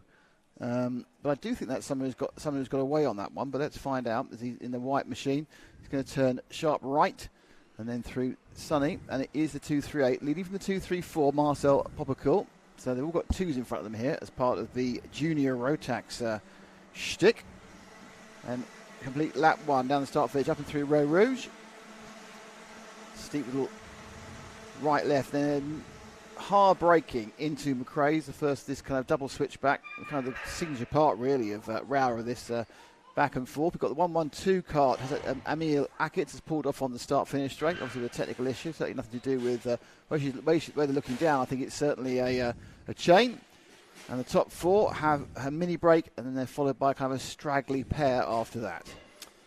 We've got the X-cart of Lewis Sumner leading the Cato Motorsport cart of Poppercull, and his teammate Kasper Tomilewski not that far also from Cato Motorsport. ST Racing are in 4th there on the yellow and blue cart, but it's these 4 pulling a gap now after 2 laps, and it's Tomilewski currently 2nd in the championship, who is the fastest cart on the track at that lap through. He's going to be very wary, though. It's not like he's got a teammate, or I should say a competitor from another team in front of him, so he's going to be a little bit more circumspect. The KMS livery on the overalls of those drivers, and as I say, that's textbook, isn't it, Nick? Just hop in, hop out into the Stewart complex. Now, interestingly, he seemed very, very concerned about Charlie Very behind him in the 237 there. Yeah, he wants to be. It's quite interesting. He's kind of a little bit more concerned about that entirely. Well, Charlie's with John Stewart's team, ST Racing, and they are very, very familiar with the vagaries of ROWRAH, and they will know this track like the back of their hand with regards to setup, tyre pressures, engine setup. And so Charlie Very, who is 6th in the championship, he was on the podium at Warden Law at round 3, and currently 4th behind the 2 KMS carts. The X-cart of Lewis Sumner, though, he's in control, isn't he? And then we've got 2 more of the KMS carts behind them. That's Luke Soys and Braith Murdoch. It's a massive awning. Yeah, massive awning. Yeah, massive representation here. Which is great for them, but not great for us with 4 identically coloured carts in the top 6. Yeah, we can keep our eyes on them. The cuckoo in the nest is the blue and Florio. Another flag. Oh, he was trying to get up the inside there, was Very. But he didn't quite make it. He looked behind his shoulder. Ahead of him 2 orange and white carts. Behind him 2 orange and white carts. 3 orange and white carts. Sorry, now got 5 of them in the top 7. I just noticed there, Nick, as they turned into the chicane there, the ROWRAH chicane as we've called it, Charlie Very just throwing the lock on quite substantially just to get the cart to turn into that chicane as he puts his head down. Sumner having a very controlled race for X-Cart at the front of this field. Very controlled. I think Tomilewski slightly overbrake that time because the rear of it shifted out of line, but could just been some clever balancing by the driver. But Lewis Sumner, basically the man in white, holding back a phalanx of orange and white machines in a singleton. That 237 of Very in the bit of lightly Floro. But that's the closing up. Definitely, Tomaszewski's got closer. Another fastest lap of the race from Tomaszewski, who has just put in a 46.453, 46.4495 for Sumner. I mean, it's fractions of a second, but those fractions count because now he's on his rear bumper. But how much of that is slipstream on this sort of track? It's not a super fast track, but how much are you going to make on a bit of slipstream? Well, you are going to pull something on the especially on the back straight. It's very, very long, and the slipstream will help. Not so much when you twist through the twisty turny bits. Yeah. But it's not, I mean, you haven't got a long enough straight down the inside of paddock. That's for the lead. Tomaszewski into the lead and ahead of Lewis Sumner. So it's KMS, Kart KMS now. I think Lewis kind of needs to have a little bit more of a look about it, to be honest.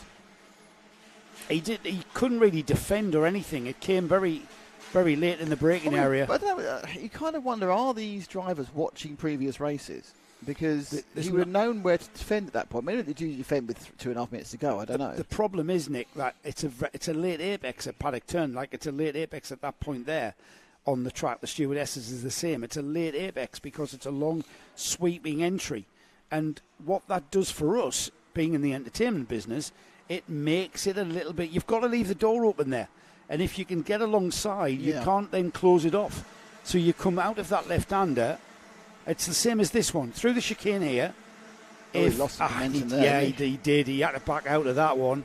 Tomaszewski showing everybody how to get through that chicane. But look at that. On the brakes into the hairpin, the gap closes back up and Tomaszewski's under pressure again. Yeah. I mean, Lewis isn't exactly making any mistakes, but you can see with the different areas where the two drivers and the two kart combinations are quick. Charlie Verey's not been able to move out of fourth place in the 6 minutes so far, so he kind of really needs to start moving forward. He has got a little bit of breathing space, a second over Braith Murdoch in fifth. And then we've got Luke Sawyers and Jack Robinson behind him. Yeah, Verey's not been able to challenge really, has he, Marcel Popperco? No. That was the yellow and blue cart that Leicester just followed through the left-hander, and he was not, he didn't have anything in the toolkit. Behind them, behind Verey there, is Braith Murdoch, Luke Sawyers, Jack Robinson, Riven Welch, Riley Morgan, Addison Smith, current championship leader. He's in 10th place there. And then very, very, very defensive from Sumner there, under pressure from Poppercool. Almost like he's given up the concept of winning this race. And now he's holding second. I think he knows the Cato Motorsport carts behind him and around him, in front of him and behind him, maybe just have the edge here, going towards the last lap board now. It'll be one lap to go board this time by. Just click it, aren't they? Because it's at 0 at this point. Yeah, it's one lap to go board now. Or last lap, as it says on that board. Out of the chicane and down towards McRae's for the final time. And it was a very controlled race by Tomaszewski. He didn't make any rash moves, did he? He waited his time. He got up onto the rear end of Lewis Sumner and then made his move in a very clean and efficient way on the brakes into paddock. And Lewis Sumner there, the white helmet of the X-Kart driver, having to be very, very wary of the orange and white cart behind him. That's KMS's Marcel Popperco. It'll finish this way, though, I think, Nick, out of the final turn and across the line to take the first heat for Junior Rotax. Tomaszewski. Right, the line there. What is that?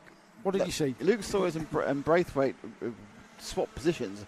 Braith Murdoch. Yeah, Braith Murdoch, yeah, on the line there. Oh, and Luke Sawyers, that was a fastest lap for him right at the end. But it was Tomaszewski takes the win. Lewis Sumner second, Marcel Popperco, and then just taking a watching brief there in fourth was Charlie Verey. Then we had that little bit of a challenge there. Braith Murdoch finally finishing fifth, Luke Sawyers sixth, Jack Robinson was seventh, eighth is Riven Welch, ninth was Riley Morgan, and then championship leader Addison Smith through in 10th. The rest of the finishes down to 28th are there on the screen for you. James Kell, winner of the third round at Warden Law, finished in 12th place, for instance. So first heat for Junior Rotax, as ever. Interesting racing all afternoon. And now we've got our first heat for our mighty Bambinos. Mighty Bambino. Mighty Bambinos. These are a lot quieter than everything else. They are electric powered. If you are new to this series, the Mighty Bambinos, exactly the same carts as we saw earlier in the C50 Comas. There were petrol engine C50 Comas that we saw. These are electric powered carts now that are coming out. The drivers are the same age, from 6 years to 8 years. It's the same. Exactly the same chassis. They're on the same treaded Lacon tyre. They produce the same lap time as the C50 Bambinos. However, they are slightly heavier by about 12 kilograms, these carts. They certainly get off the line quicker, don't they? Oh, yes, they have instant acceleration thanks to the torque of an electric motor. And as we found out, they are exactly the same every week. They don't make any changes to the speed or the gearing or the electric power, depending on weather. They are always the same. They're always centrally charged up. You get a battery, you just use it for the weekend, and off you go. We've got Ralph Martin, who starts on the pole position with a very, very quick time. I don't believe he's 32. I believe he's a lot younger than that. He's certainly not 32. Where are we with the championship? Mighty Bambino. Ralph Martin starting as he means to go on. Winner of round 1, third in round 2, second place. So he's had 3 podiums in the first 3 rounds. He leads the championship. Ollie West, who I'm looking for down the order. Where on earth is Ollie West? Surely he's here. I can't see him on the grid. So Ollie West, second in the championship. He's had 2 podiums, a second place and a second place at rounds 1 and 2. Came 10th at Warden Law. Not sure what happened to him there. Damn. Heath Smith is third in the championship. He had a 4th, a 6th, and he took the victory. He took the overall win in the 3rd round at Warden Law. Henry Hills, he's 4th in the championship with a 6th, a 4th, and a 4th. And then Felix Tandy. Whose dad, Nick, can't be here because he's away at work at Watkins Glen in the Works Porsche 963 in the IMSA, the Saline 6 hours. He was at Le Mans last weekend. He's probably not one to talk about that. That's one to forget about. Very, but he's not here. He's been run by, I believe, his father-in-law and his mum. Yeah. But apparently it's quite easy. You just charge it up, plug it in, and tell him what to do. Well, Felix had a 3rd place at round 1 and a win at round 2, and then 22nd at Warden Law, so that's the one he wants to forget. But the grid looks like this. It'll be a standing start as well, by the way. Ralph Martin, he's on the front row with Henry Hills alongside him. Jensen James Williams and Felix Stanley share row 2. Heath Smith and Oliver Woodall are on row 3. Then we've got Junior Wright and Jack Harper, row 4. Row 5 is Alfie Hennell and Maximilian Mikalski. Freddie Dye and Arthur Rhodes are next up, and then we've got Arthur Thompson and Kai Ergensoy. Summer Upton and Nico Mohan are on row 8. What number is that? 15 and 16? Yeah, it's 8. Yeah. Ollie Upton and Etienne Gardner are on row 9. Row 10 is Christian Doshi and Frank Pearson. Hugo Williams and Arthur Bath are next up, and then we've got 23 carts that are starting, and it's Hadley Jarvis that will round off the 23 kart field. Another very healthy Mighty Bambino. Now, in the background, the Mighty company have been working on a cadet version of this for electric cadet racing. That's the next age group up, isn't it? Next level of power up, next level of everything else. I mean, I think the thing is, it's very, very easy for them to replicate the power of these the petrol equivalent. The kids' lower powered 4-stroke engines. It's in some ways getting the power and the energy density for the 2-strokes is going to be a bit more difficult. But with these 4-strokes, it's very, very easy to produce a package which doesn't increase the weight and can run the whole day on a single charge. We've got a standing start, and already we've got the here we go. number 32 of Ralph Martin. He's eager to get going. But they're not revving. No blipping of the throttle here, No, because you was just That's a switch. You're just in a squeal of, whoa! It's a switch, yeah. You'd be gone. So we've got an issue with what looks like a non-starter, haven't we? No, he's been put back in. 1, 2, 3, 4, 5, 6. He's the 12th place person. Who's that? Freddie Dye, I think. Number 81. Arthur Rhodes. Arthur Rhodes, yeah. It's not like we have any oiling up issues here with the electric carts.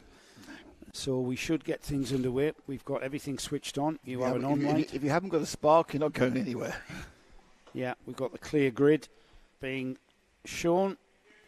And then very shortly, we've got them underway, and we are rolled. starting. We're underway, Nick. But it's not a great start for our pole man. It's Henry Hales who's leapt into the lead. First time through Row Rouge. And they come through, and it's much more orderly, isn't it, when you've got the mighty Bambinos than it is with the junior rotaxes. But they've made a pretty clean start. Everyone up and away. I think it's Tandy who's picked up third place in the yellow and blue. The Napa livery, colours, isn't it? Yeah, and then behind him, just trying to see the numbers on the fourth place. Yeah, Carter there. That is number 18. Is it not 28? No, it's not 28. That's Felix Tandy. That's 18, is it? Yeah. I think it could be Heath Smith. Yeah, he's been fourth. So Jensen James Willis, who scored fourth over the line when they started, had a little bit of an issue. Right, here they go. And it's nailed together, the top two, unsurprisingly in this class. Martin looking to get past Hales. Martin in the green. Oh, great little battle this. And at first, we thought the first four were beginning to break away from the rest of the field. However, these two are breaking off 2 by 2. Onto Noah's Ark they go, across the line then. It'll be Henry Hales, Ralph Martin, who wants that first place back after qualifying. Felix Tandy and Heath Smith. Oliver Woodall, Jensen James, Junior Wright, Jack Harbour, Alfie Hennell, Maximilian Mikalski. That's your top 10. But we've certainly got a battle going on for the lead as Henry Hales, he wants to maximise his finishing here. Henry Hales. Yeah, the Arthur Rhodes cart has ground to a halt again, so that's not got away very well for me. He's up the inside of the bit of road between McRae's and Airsdale. The top two move into the Stewart Complex, bottom right-hand corner. And a little bit of air for the first time between the 67 and 32, and it's all gone again. There's a little bit of air, and then it's gone. I think it's the line that Henry Hill seems to be taking through the stewardesses. It's a wide entry, that one. And right on his bumper, look at that. Ralph Martin right on his bumper. If Henry Hills makes... There we go. Yeah, I was going to say, if he leaves the door open, I think Ralph Martin's going to be through it, and he has. He's gone plunging through it and will lead across the line to complete 2 laps. One thing they are doing is they are gapping third and fourth really effectively. Despite fighting there, they're over a second faster. It's Felix Tandy who's third, just behind these two.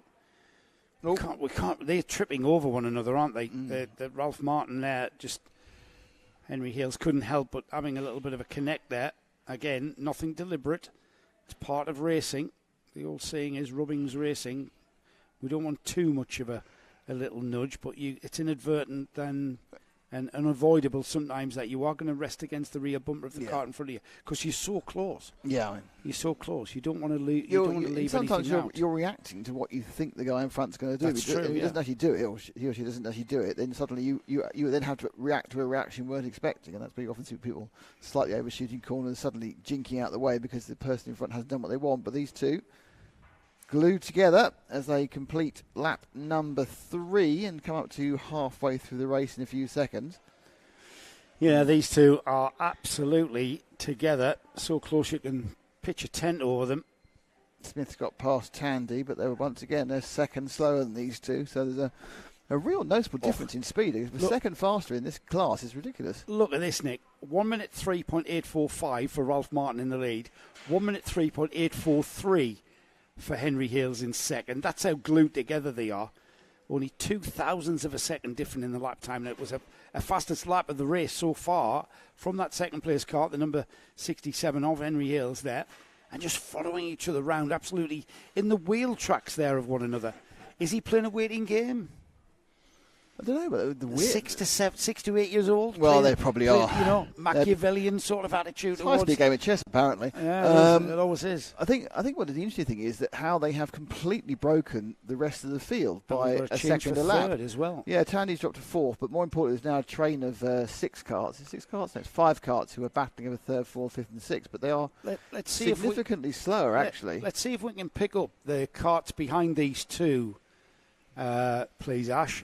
And Martin and Lester, we'll pick them up because we've got that's a huge gap, isn't it? Look at that! Look at that! Nearly. 5 cart battle now for 3rd, 4th, 5th, 6th, and 7th, and Felix Tandy dropping down to 4th behind Heath Smith. And was it a mistake or was it Heath Smith just came out that hairpin so much quicker? Yeah, he got some drive, didn't he? Yeah, he did indeed. Most of these kids, obviously, it's the first time they've been to this track if they aren't locals because you don't get many loops around before you have to upgrade to a different kart when you're starting at the beginning with Bambinos before you get to cadets. I'm going to keep an eye on the leaders, a wary eye on the leaders. They're still the same. It's still Ralph Martin and Henry Hills. They are absolutely nose to tail. And as we switch to this battle for third downwards, they kind of sort of settle down as well. We've got just over a minute and a half yet, 90 seconds, as Felix Tandy through on Heath Smith, and he's took Oliver Woodall with him. And Heath Smith finds himself down the order. 3 wide was that nearly. And a change with Tandy now in third, Woodall fourth, Heath Smith through in fifth, Jensen James, Williams, Junior Wright was seventh, Alfie Hennell, Maximilian Mikalski and Jack Harper there just across the line in 10th. But Felix Tandy back up to that third place now.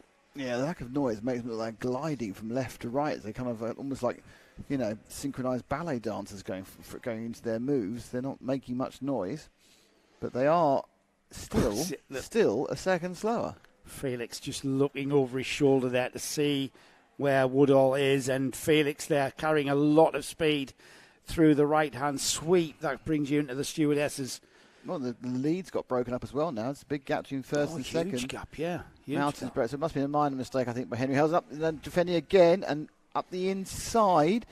Oh, the 40 Woodall was a huge loser out of that. Yeah, look at that. Woodall down to the back of that train, and Felix Tandy just sat it out through the right-hander, had the line for the left, and Heath Smith's coming back and hit him across the line now into Row Rouge, up and over the brow of the hill and through the left, and then the right of the chicane, down towards McRae's. It's going to be heavy braking, but Tandy driving a little bit defensively, and all the way around the outside has gone Heath Smith. He'll lose out momentum, but he's got it. Tandy compromised completely there with that tighter line, had to make do, and Heath Smith has gone back up into third, but Tandy, it's not going to be long before he comes back at him.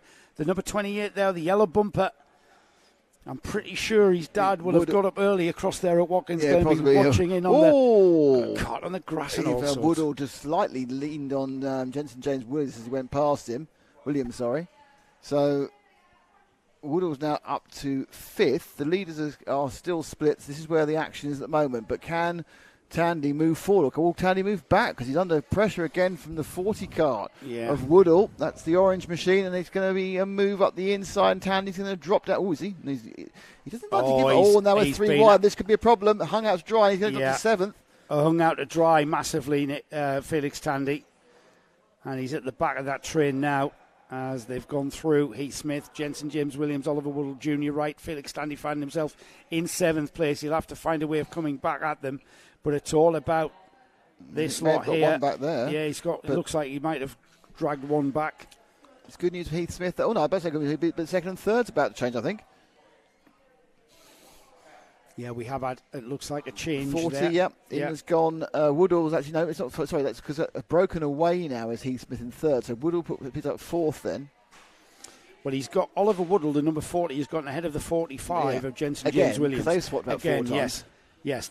So Jensen James Williams, he's on the lime green sort of black coloured cart. The orange and white cart is Oliver Woodall.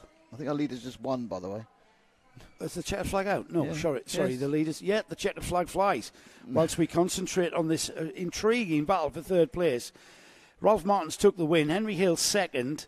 There's Heath Smith in third, and then Oliver Woodall fourth. Jensen James Williams fifth. Felix Tandy back up to sixth. Junior Wright seventh. Alfie Hennell, Maximilian Mikalski will be next across the line for ninth. As we look at that move once again, as the 10th place finisher Jack Harper comes through across the line, and behind them, outside of the top 10, will be Kai Ergensoy, Etienne Gardner, Nico Mohan, Ollie Upton crosses the line now, Christian Doshi, Summer Upton, Team Upton there, 14th and 16th for them, Arthur Thompson, Frank Pearson, and then the remaining finishers, Arthur Bath, Hadley Jarvis, Freddie Dye, Hugo Williams and Arthur Rhodes. Again, Nick, these youngsters absolutely blow my mind every time with regards to their racecraft, the way that they seem to have this natural instinct of how to race is just phenomenal to watch. Yeah, my question is, why were the top two so much faster than the rest of the pack? because they moved away to be, the leader was 10 seconds ahead of third place. And they looked consistently a second a lap quicker at the top two. I have other questions, but that's the main one you're not answering.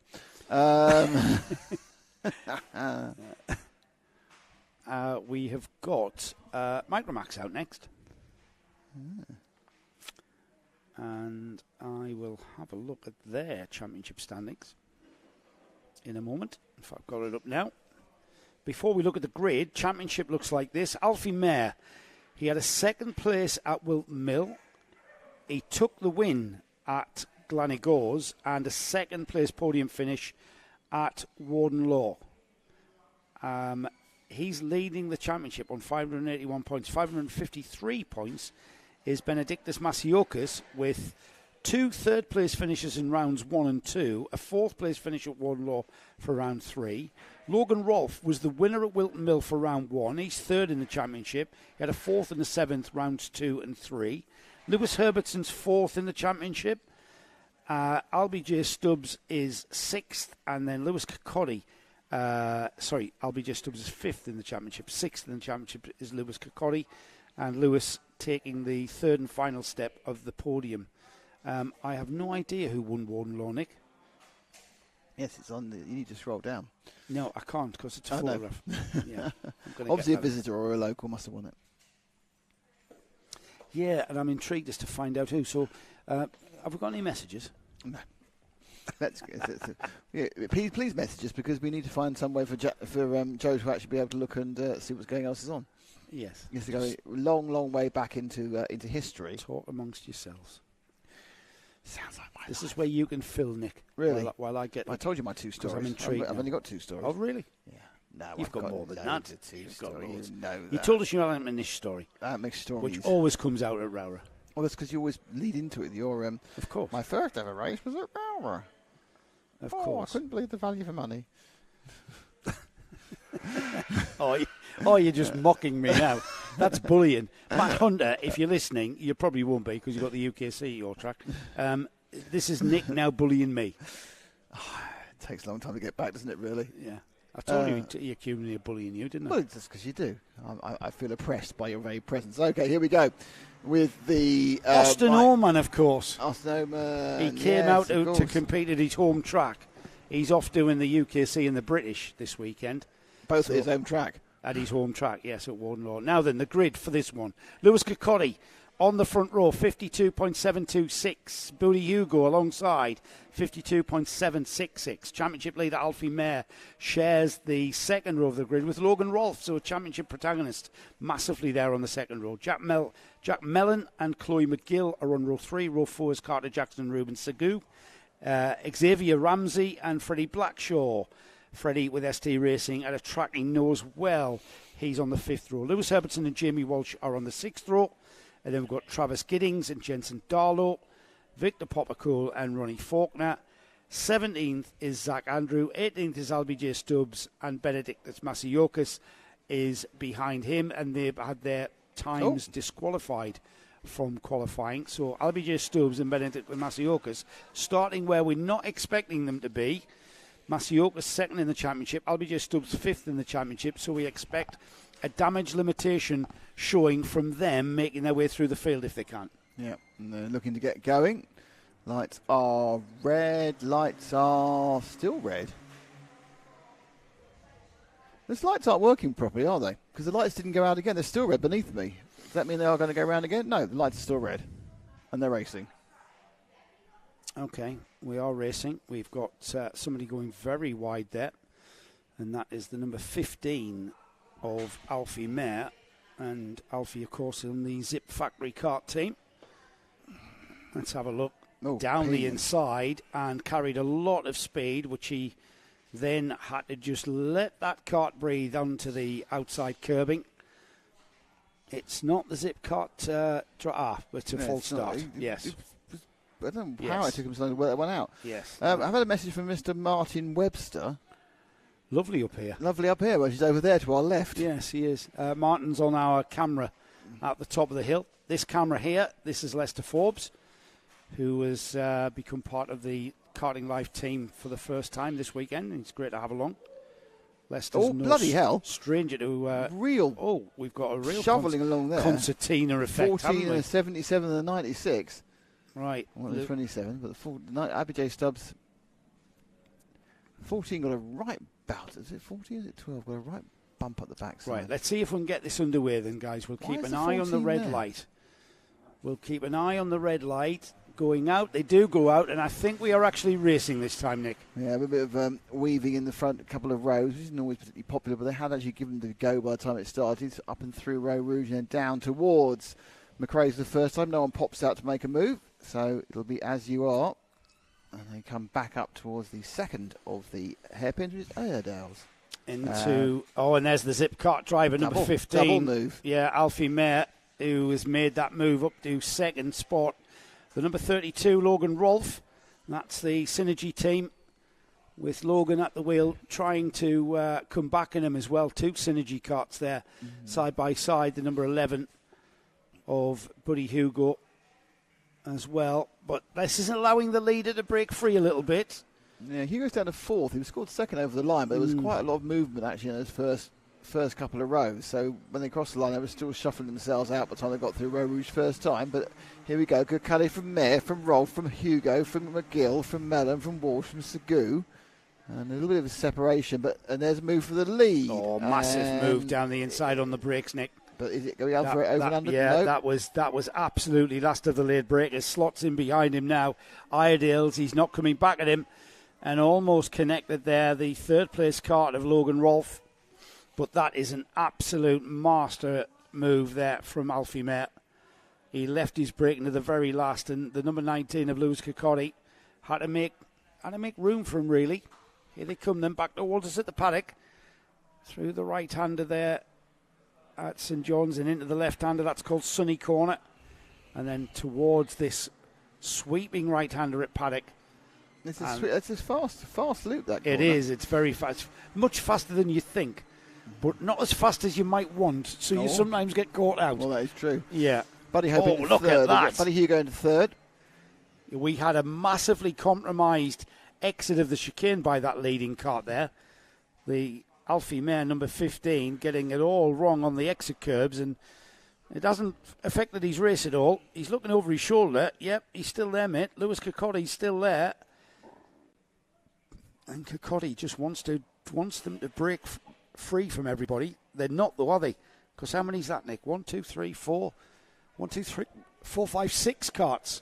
Certainly 4 with the 2 straggers. In a train. Then another big break before the next bunch of karts turn up, which is led by Freddie Blackshaw, who's a couple of seconds back from this first little breakette. 4 of them now, as close as they can be. Oh, yes, all right. Bang your helmet, Chris. Yeah, this is, you know what? These kids are not going to take prisoners here. And you can see by the defensive driving we're seeing from the number 19 there, Lewis Kirkcaldy. He knew he had to defend into McRae's. He's going to have to defend again because down the inside into Iredale's, I've gone the 2 Synergy karts, Buddy Hugo and Logan Rolfe going through. And Kirkcaldy had nothing he could do about that. Yeah, he just got himself off the line, didn't he? Well, he was on the actual right line. It was just Buddy Hugo and Logan Rolfe, last of the late breakers. Rolfe said, don't leave me behind. And Rolfe has already dropped back down to 4th, and he comes back to 3rd. The number 32 of Logan Rolfe, he's having a very busy time of it. This is allowing his teammate Buddy Hugo, these 2 Synergy drivers, having to fight for that 3rd place, has allowed Buddy Hugo free to get on terms with Alfie Mayer. Yeah, there's some real back and forth scrapping, but as always, back and forth scrapping is most advantageous to people who aren't scrapping, and that's the first 2, Mayer and Hugo. But interestingly, already Rolfe is bridging that gap to Hugo in second. So the 2 predominantly white machines, sweeping down the back straight towards the Stewart complex. So here we go. Then Alfie Mayer now has very much Buddy Hugo in his company. It's Zip Kart versus Synergy. The bright yellow kart, that's the Zip Junior team colours. The white and blue kart, that's the Synergy team colours. And these 2 teams are at the very top of their game in UK karting. And certainly at this level of cadet karting, it's the Micromax class, the same rotax 125cc engine that we see all the way through to senior max level. And it's the same engine, just with a bit more air restriction to reduce power for these youngsters. Make up for the fact they don't weigh anything. What? Sorry. Make up for the fact they don't weigh anything. Yeah, exactly. Yeah, they are narrow tyres as well. They can. That's the point, Nick. Because they're so light. These youngsters, if they give them a full powered rotax engine, they'll be doing about 110 miles an hour down the straights. I think at the minute, 60 mile an hour to 70 mile an hour is fast enough here. So Mayer unable to break Hugo at all. Hugo on his part unable to make a move at the moment. His loop round paddock for the 6th time. Mayer looks like he's got control of this. I mean, Alfie Mayer, he's first round second place, second round was on the top step, and then third round just another second place. He's at the top of this class of karting is Alfie Mayer on that number 15. Yeah, I'm not overly sure. I think Hugo may well be able to take him. But Hugo hasn't had a very good season here in the Kart Championship. 23rd, 18th and 22nd. So Hugo really coming out of the from nowhere, isn't it? Yeah, so absolutely. Either he's changed teams, he's changed attitude, or he just likes the track. I think he's been with Synergy the whole season. It's just he obviously likes ROWRAH, or he knows ROWRAH a lot better. We are inside the final minute, so it's 2 more laps when they cross the line. Here comes Alfie Mayer. Yes, he's still there, Alfie, but Hugo not letting you get away too much. Second place, still Logan Rolfe and Lewis Kirkcaldy. Then Chloe McGill up to 5th, Jack Mellon 6th, Benedictus Masiokas. Look at that. Benedictus Masiokas and LBJ Stubbs, we've kind of neglected here, Nick, but after a technical infringement in qualifying of some sort, we don't know the details of, they have come through from the very back of this field and are up to 7th and 8th place. And there's a move for the lead. Yeah, I kind of did think that. I thought Hugo was sitting there with a little bit extra in hand. However, he's gone a lap too early, really. Well, yes, unless he really thinks he's got the ground speed, because otherwise he is literally going to have to defend for an entire lap from Mayer again. One of those typical, just get the line right, pop it through the bottom of the track. We've now that move has made the job even harder, as we've got almost side by side. The 3rd and 4th place karts have now come up onto the tail of these first two. So we've now got a 4-car battle going into the final lap. And here's a move down the inside. The Zipkart driver, Alfie Mayer, down the inside. And there's a synergy battle for 2nd and 3rd. Logan Rolfe slotting back in behind Hugo, who tries round the outside. Mayer holds his line, holds his nerve. Logan Rolfe slots onto the back of Mayer. Buddy Hugo being left out to dry. And who's that? The 19 of Kirkcaldy trying to get down the inside. That's Buddy Hugo, is it? It is indeed. Hugo actually led across the line on the timing screen there, Nick, the last time by. And here we go. It could all go horribly wrong here if we're not careful. Into Sonny, the left-hander. We've got a nice drive out there. I think there's maybe enough for Mayer to hold on. Oh, is it? Can't tell. No, he's gone too wide. When he came across, I think he carried a bit too much speed. Managed to find the grip, turned in, got the win. So it's Mayer from Hugo, from Rolfe, from Kirkcaldy, from McGill. He had to carry speed around that outside. That was the move earlier on when we had the 2 Synergy karts squabbling over that 2nd place. But Alfie Mayer had to fight for that at the very end there, and he had the outside line.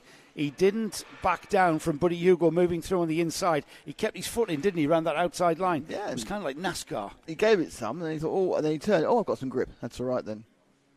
And that Tremendous. Was a cracking little bit of driving there. Tremendous driving from these youngsters.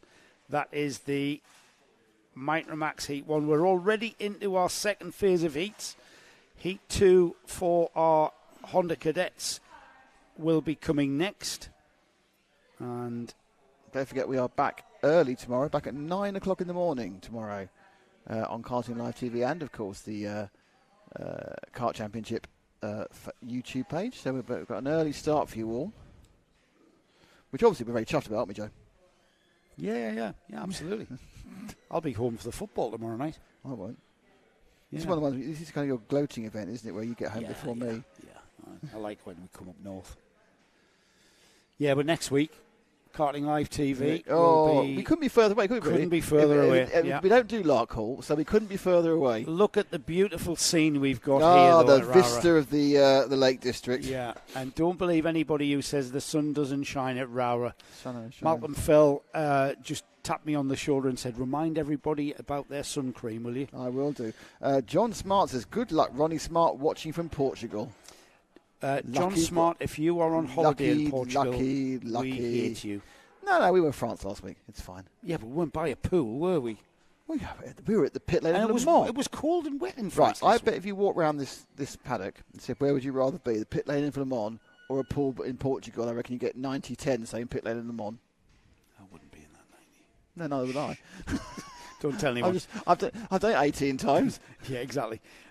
So the result of Heat 1 was Archie Loveridge, Ryan White, Riley Blakemore, Ed Spain, Kevin Ivanoff, Archie Cannon, Ronnie Smart, Freddie Budd, Oliver Ratton, and the top 10 was rounded off by Ella Dixon. We have got an opportunity to remind ourselves about the grid for the Honda Cadets, which if we look back to time qualifying, it's exactly the same grid that lined up with Kevin Ivanoff on the pole position. Ivanoff, Ryan White alongside, Archie Loveridge, Riley Blakemore, Ed Spain, Archie Cannon, Ronnie Smart.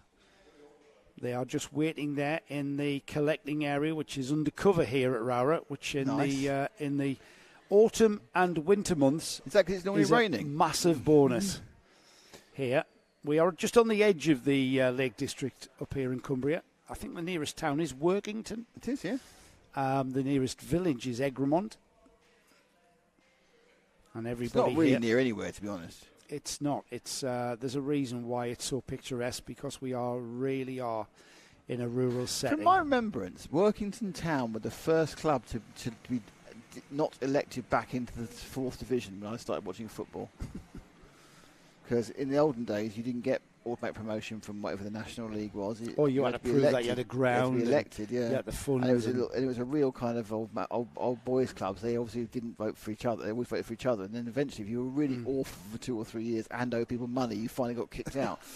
And Workington were the first team I remember getting kicked out of the league. I mean, it happened to many teams before. That was the whole Atkinson Stanley milk joke, wasn't it? Even though they're now back in the league again. Yeah, that's right. It was.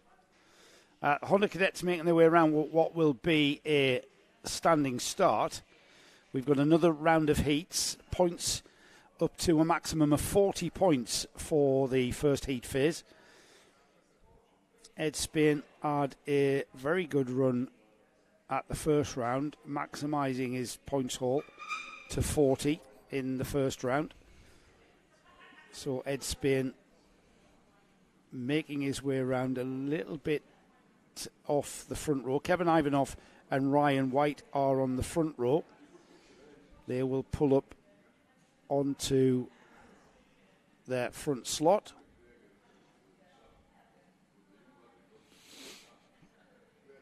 So it's Ivanoff on the left-hand side of the screen, just behind the pole. That's the start gantry. There's the number 50 there. No revving with these boys.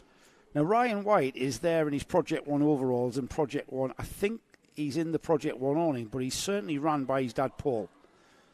And I think it was one of our paddock shows earlier in the season where we had a chat to him and his dad. Have you selected your victim for the paddock walk? No. Well, I kind of have. I've got an idea of who I want to talk to, yes. Okay. Yeah. It's called preparation, Nick. Yeah. Something in I know all about that. I know all about that. Here we go then. The red lights are on as Nick and I continue bickering. We don't. We love each other very deeply. The engine revs rise, the red lights will go out, and we will start, and we get underway. Here we go. As the karts pull off and head towards the chicane. It's Ryan White from the outside of the grid. That's happened quite a lot, Joe. It has. The outside of the grid seems to be as good as the inside of the grid, really. Ryan White will hold on to that into the left-hander at McRae's. He's got Kevin Ivanoff right on his bumper, though, but that's pretty standard fare for Honda Cadets. Out of Iredale's now, down the back straight. It will be a train of karts here in Honda Cadet 200. Into the braking area for that sweeping right-hand turn. And that was Archie Loveridge there, who's just decided to poke his nose up the inside of the second place, number 50. towards the final stages of the lap now. Yep, they're going around the corner the first time. It's White who looks quite comfortable, but then up on the inside there's two of them fighting underneath us. And the 50 Kart of Ivanov really had to shut the door on Loveridge. That's put them all out of order. Oh, they're just doing the waving thing. There's this fighting. No, let's not bother with that. I'd rather points myself. Now they're going to go 3 wide, and it's kind of, what are you doing? What are you doing? But stop it. Is he in a kart race? Is he conducting an orchestra? Well, Ivanov's like a little bit puzzled as to why everybody is being so... It's a kart race. Well, they're being a bit aggressive for the outlap, but that's what Honda Cadet karting is all about. Is down the inside has gone the number 73, the Zip Kart driver, Archie Loveridge. He's got himself a warning for driving standards. Who has? Ivanov. Has he? He's got a black and white flag. Right, okay, that's being prepared to show Kevin Ivanov. It's next time on by... the TV screen, or the not TV yeah, screen, the warning gantry light board. On the information board as the drivers... I reckon when he sees it, he's going to be really irritated, because as far as he's concerned, he's the victim. Well, he's just seen it there as he flashes underneath. All of this squabbling has allowed... Oh, what happened there? Do you want to describe it, Nick? We came through it's not radio, but we saw it, it's fine. No, I didn't. I was looking at the time I'm allowed to talk to the pictures. Someone just completely lost it going through our fixed camera for some reason. Ash didn't give us a replay. I don't know why. So there we are. Well, I'm the only person who actually was watching the screen. What can I say? Which is so rare, because normally I'm the person looking at something else. I was about to give us a little bit of a top 10 rundown as Ryan White leads. How dare I talk to the pictures? Archie Loveridge, Kevin Ivanov, Ed Spain, Archie Cannon, Riley Blakemore, Ronnie Smart, Jack Wykes, Freddie Budd and Ella Dixon. That's your top 10. The rest of the timing you can see on the screen there as Ryan White has now been caught by Loveridge. Loveridge fastest lap of the race, almost half a second quicker as he caught back up with White. So it's now, when will Loveridge make his move? It is, isn't it? But Ivanov's not that far away, not even halfway through the race. So I mean, it's kind of, you're only really much point making a move. You think you can make it stick and pull away. Otherwise, you just leave yourself open for 4 or 5 laps of constant attack. Well, there's a reason why Ryan White's carrying the number 1. That's because he's the reigning champion. So he's not going to be surprised by anything, really, because he's been through everything, and being overtaken by Archie Loveridge there is just part of playing this game of Honda Cadet racing. And he knows that he's also got Kevin Ivanov to watch. And that's textbook at the Jackie Stewardesses. We've seen, there's 2 places where they're finding it really easy, 3 places where they're very easy to get past, and that's where we just saw their Jackie Stewardesses. Obviously, the second one going into McRae's. And the third, just giving a bit, you need a bit of help or a little bit of momentum, a little bravery, is going into paddock. But there's about 2 other places where you can attack. I think there's 5 places I think where you can get past in most laps if you have exactly the right line. And here, for example, not always easy to do a first pass, but sometimes that's a little nudge from Ivanov. A nudge from Ivanov just moved White out of where he wanted to be.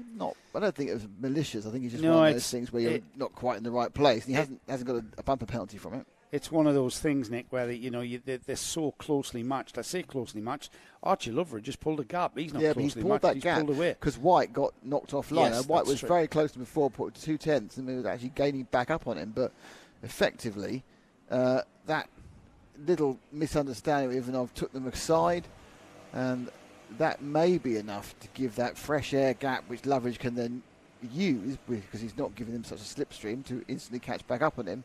And they're having a rouse, even moving to second place. Yeah, Ivanov up to second place. Hold it. This is going to play massively into the hands of Loveridge as they come back side by side now. Ivanov's got the line, I should say, into the Ideals. 72 there of Ed Spain. Could see his chance, but he's just quite got the drive. But he may be able to actually take the inside line. But really, he's only realised he didn't have the momentum. Yeah, Ryan White had a lot of drive out of Ideals, and he was able to hang on to that. But now Ryan White's down to third.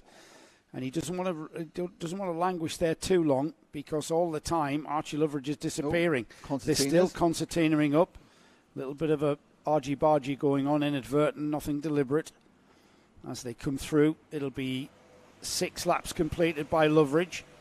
Ivanov second, White third, fourth Ed Spain, Archie Cannon, Riley Blakemore, Ronnie Smart, Jack Wykes, Freddie Budd, Ella Dixon. Still your top 10. And that's the battle for second there.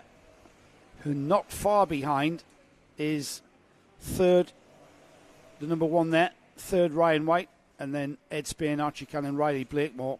They just look like they're waiting to pounce, don't they? Even the number 68 there, Riley Blakemore, yeah, you've got this looks like he's ready to pounce. Yeah, there's this train of cars, and I'm wondering now, because this is a circuit where I think it is, if anywhere, it is quite easy to overtake, even if you are only effectively the same speed and just using a bit of momentum. You can just use a slightly different line, which is hard to defend against. So I think they are thinking, if I overtake this lap, hang on, there's 2 more to go, what happens to me? Through around the pallet bend? Well, it's in that line of karts, if you're not careful, as alongside Ryan White has tried to go Ed Spain, not quite. Backed out of it. Yeah, backed out towards the chicane. Thought better of it. But it shows he's got pace out of the corners, and Ryan will be aware of that, and he'll be driving as hard as he can because he wants to catch Kevin Ivanoff back up. And Ryan, no stranger to ROWRAH. He knows this track very well. He's carrying the number 1 because he's the reigning champion in this class here in the car championship. And, with 0 time on the clock, it will be the 1 lap to go board, a last lap board, next time by for Loveridge. Good run by Loveridge. Now he's got out to the lead. He's really put down some fast pace. Fastest lap of the entire race. And, nudge there on Ryan. That's not like that at all, is he? Ryan went to have a go at Ivanoff. Yeah, lost momentum. And lost out. And that allowed Ed Spain to try to bridge that gap, get down the inside. And Ryan turned in and took his line, and there was an inevitable coming together. Spain may be looking for a pop out here. They made him go around the long way. That was good, intelligent driving by White there. He just kind of worked out that Spain had a little bit of momentum, moved out, stopped him. But the disadvantage of that, and this is why, that's great, you've managed to stop Spain. Unfortunately, you've just let Ivanov get away. So you're really fighting for third now, with second and first away. He's had to sacrifice that challenge on Kevin Ivanoff to defend very, very, very aggressive advances from Ed Spain and Archie Cannon. And Riley Blakemore's also in there as well. If Ryan White's not careful, he could end up being the 4th kart in that train. As we get towards the final stages, through the left-hander, great view there, as we get Archie Loveridge crossing the line with fastest lap of the race as well, and then pick your driver out of that lot as they cross the line in a clump, looked like a rugby scrum. Kevin Ivanoff was second though, 1.6 seconds behind, and then we had Ryan White third, Archie Cannon fourth, Ed Spain fifth. So Archie Cannon ahead of Ed Spain there in that kerfuffle across the line. Riley Blakemore did finish 6th. 7th was Ronnie Smart. Then we have Jack Wykes, Ella Dixon 9th, Freddie Budd 10th. And then we had just outside the top 10, Daniel Barton, Oliver Ratton, Jane Prakash, Noah Clare, Finlay Thursfield, Luke Jarding, Ollie Knox, Harley Bradbury Stretton, Jaden Patel. Scott was 19th. 20th was Dino Rowlands. And then we had Jacob Letherby, Jerry Dufficy, James Pearson, Sophie Morris, and then rounding off what is a 20, is it 25 or 26? 25 is is Reggie Dufficy. So that's the first sequence of heats concluded for the Honda Cadet class. We next go into our second sequence of heats, and next out is the Rotax Junior Primo. Oops, I've just lost the result there, Nick, from the first heat. How could you? I know, easy. Junior Primo had a very tough battle, if you remember. We haven't got a result. We haven't got a result there. Bella Fairclough won it by quite a distance. Yeah, Bella Fairclough did dominate, didn't she? I'm just going to go back to qualifying because that'll be the grid. Junior Primo qualifying will show us that Jake Anders will start once again from that pole position. That's the thing with time qualifying here in the Kart Championship. You're going to stick with that same starting position for your first two heats. Now, how you finish in the heats will define how you start the super heats, because you acquire points that move you then forward into the super heats tomorrow, starting at 9 a.m, all live on Karting Live TV. All live. All live. None of it's recorded. None of it's recorded. You can sit there all day and listen to us wax lyrical and enjoy the scenes coming from the Cumbrian countryside here at ROWRAH. Cumbrian ex-quarry. Well, it hasn't been a quarry since 1963, at least. Doesn't look like being an ex-quarry. Well, it is an ex-quarry. What they quarry here? What sort of stone? Granite? It's quite tough stuff. I don't think it's granite. It looks, yeah. It hasn't been a quarry for 60 years. And that's why it's been a kart track. Yeah, it has. Yeah. For 60 years we've been karting here. And well established, run by Malcolm and Marion Fell for the Cumbrian Kart Club.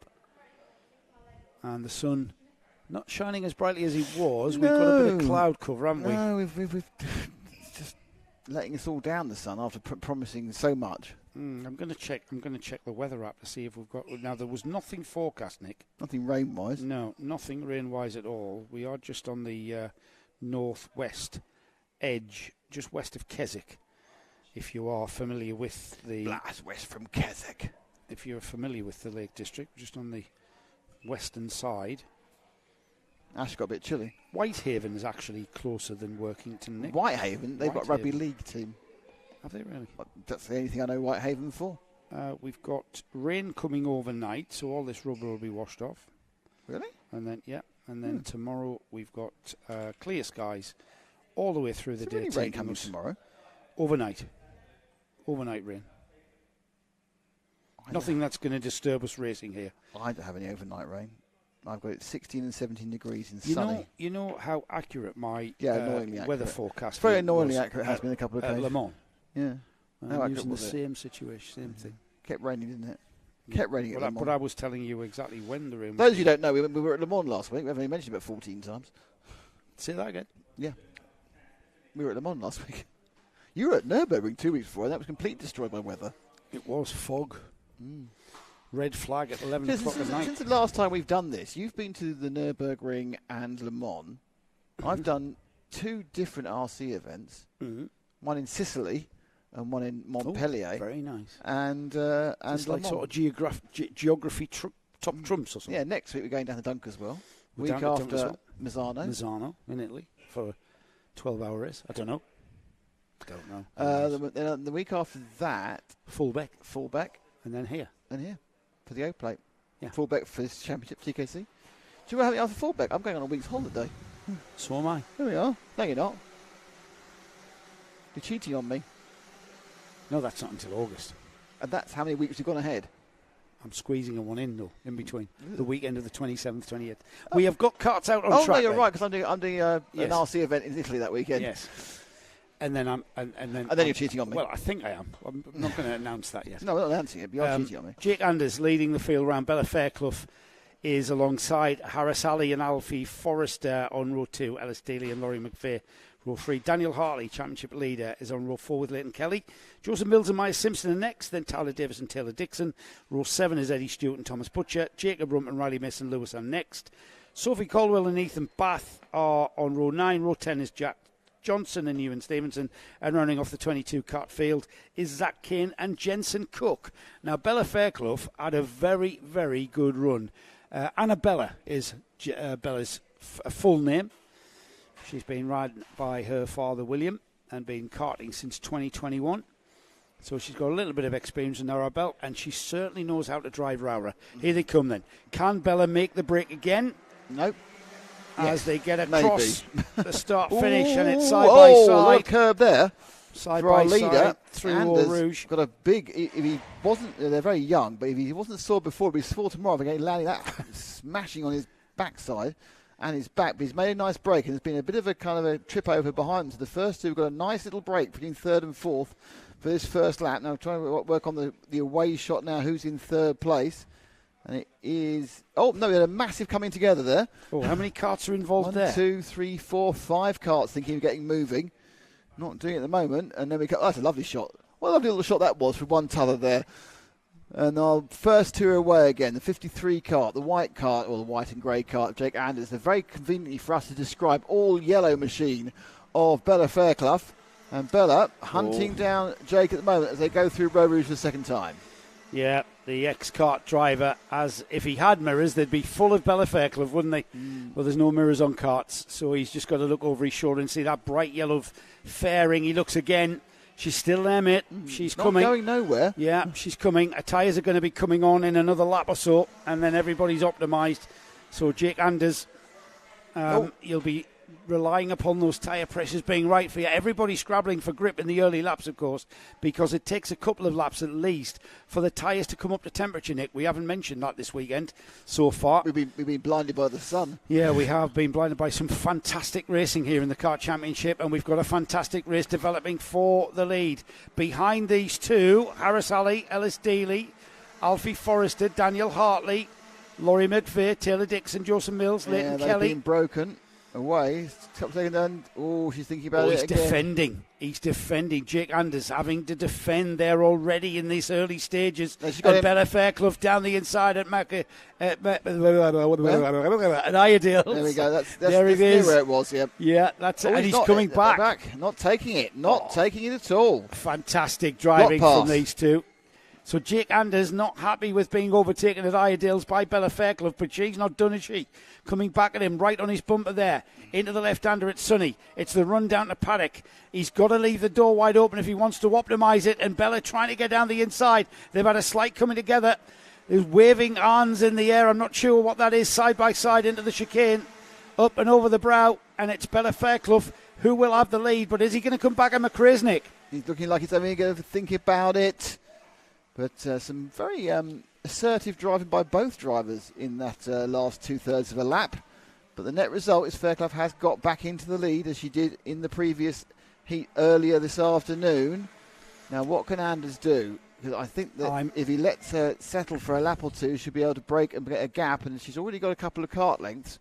But Anders obviously can try and push hard. She's got a much bigger stature in the kart than he has. Obviously, you know, these 13, 14-year-olds, aren't they? So they're all at very different stages of development, different levels of vertical growth. Bella's rear end not as stable as she'd perhaps like there through some of the corners here, having to hang on to that oversteer. She's got the lead, and I'm not going to say comfortable, because it's not, because Jake Anders is right there on her rear bumper. Behind these two, Ellis Daly has a little bit of a lonely time in third, but then behind them, Daniel Hartley's gone ahead of a train of karts and is fourth. Harris Ali, Taylor Dixon, Alfie Forrester, Joseph Mills, Laurie McVeigh, Leighton Kelly. That's your top 10. Good exit out of Erdaz has suddenly given Bella a few kart lengths of respite as the rest of the field sweeps down, including this little battle here. And that is the 76 kart of Harris Ali with the light-coloured blue and yellow side pods, and they are now running through and up and over ROWRAH again. He's just ahead of the 43 of Taylor Dixon. Dixon thinking about making a move, which will take him in the top 5. Not happy at the moment. So there you can see 3, 4, 5 and 6 with our leaders separated by half a second last time around. So Daniel Hartley there just ahead there, the number 63. He's a privateer being run by his dad Ian. And then behind them, Arasali, not down as any, being run by a team, but that's definitely... It's not being run by anybody. Well, that's an ST Racing. That's an ST Racing livery. So John Stewart's team is where Harasali is where you'll find him in that awning. As Daniel Hartley comes under pressure now from Arasali, who also is under pressure from Taylor Dixon. Yeah, Taylor Dixon on the break now in that Fairclough's got a second lead over Anders. Anders has got 1.5 seconds over Dealey, and Dealey's got a second over Daniel Hartley. So it's all spread out. This is the battle on the pitch on the track. Too much Euro football. Yeah. This is battles on the pitches. We've all seen those if you've followed football over a number of years. This is the 4-5-6 Hartley, Ali, and I'm not really sure any of the 43 of Dixon the entire width of his kart to get past him. So very tight up. And whenever they do this, Joe, a group of 3 becomes a group of 4, becomes a group of 5, because it's just not the fastest way of doing that part of the track. Well, Arasali is coming under immense pressure and having to defend his line from Taylor Dixon, who just moved across an Alfie Forrester. And there's a slide wide by Arasali. 2 places. Massively slid wide. Lost a lot of ground there, and that's allowed 2 karts through. So Harasali behind Taylor Dixon, Alfie Forrester now. Can Harris Ali come back? So that's the blue and red cart there of Taylor Dixon. They'll be wanting, and look at that. That's the gesticulation which we commonly see there. Alfie Forrester, the number 79, he's with BSR. And they will want to catch Daniel Hartley, who's broken free. The first three have not changed. Bella Fairclough, Jake Anders and Ellis Daly. Jake Anders on the 53. He's the ex-kart driver in second. Still Bella Fairclough leading, though. And with a gap of 1.7, Bella showing that she's been quite dominant here this weekend. Yeah, she's looking really, really impressive. Every time she's got in the kart, she's looked really just how long is it before I overtake everybody else, get to the lead. But obviously, as we know, she's won before and there's been issues, so she obviously hopes she's not going to have full foul of any scrutineering problems. As we go side by side, the number 33 there of Laurie McVeigh has fallen behind. That's Harris Halley, who's moved back up the order, I think. And he's he's continuing to have massive pressure from, and we'll wait and see who that is. I can't quite see the number. That's the 78, or is it the 79 of Alfie Forrester? Here they come across the line now. It's Leighton Kelly, the 78, of course. Laurie McVeigh. Maya Simpson rounds off the top 10. This is the battle for 7th that we're watching right now. 7th, 8th, 9th, 10th and 11th place karts there. The yellow and blue kart of ST Racing leads that train as there's a change for 8th, as up into 8th place has gone Laurie McVeigh.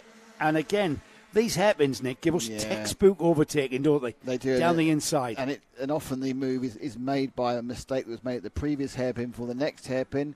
And as Fairclough now comes over the line to win again. There she goes. That's the win. Second place. And it ended up being really spread out, despite the fact they were battling every single moment of the race. It just people got through and suddenly, okay, let's all spread ourselves out. So Fairclough from Anders. Ellis Steele picked up 3rd. Daniel Hartley was 4th. It's Taylor Dixon in 5th. Alfie Forrester in 6th. Alice Ali was 7th. Laurie McVeigh was 8th. Leighton Kelly 9th. Maya Simpson comes in as 10th. Then it's Joseph Mills, Sophia Caldwell, Zach Kane. Then it's Thomas Butcher. Ewan Stevenson's down in 15th. And the final few karts come through. And it's 16th for Taylor Davis. Riley Mason-Lewis is 17th. Jack Johnson's 18th. Eddie Stewart, didn't mention Eddie at all, a disaster in 19th. Eddie was part of that massive pile. Right. And then you got Ethan Barth and Jacob Rump, who didn't make the trip. Yeah, I think Jacob was caught up in that melee as well, that pile-up. 5-kart pile-up. Yeah, 5-kart pile-up. I think when we see these karts, the Junior Primo karts, line up tomorrow morning for the first of their super heats, it will be Bella Fairclough on the pole position. That's undoubted, with 2 heat wins, maximising her points haul.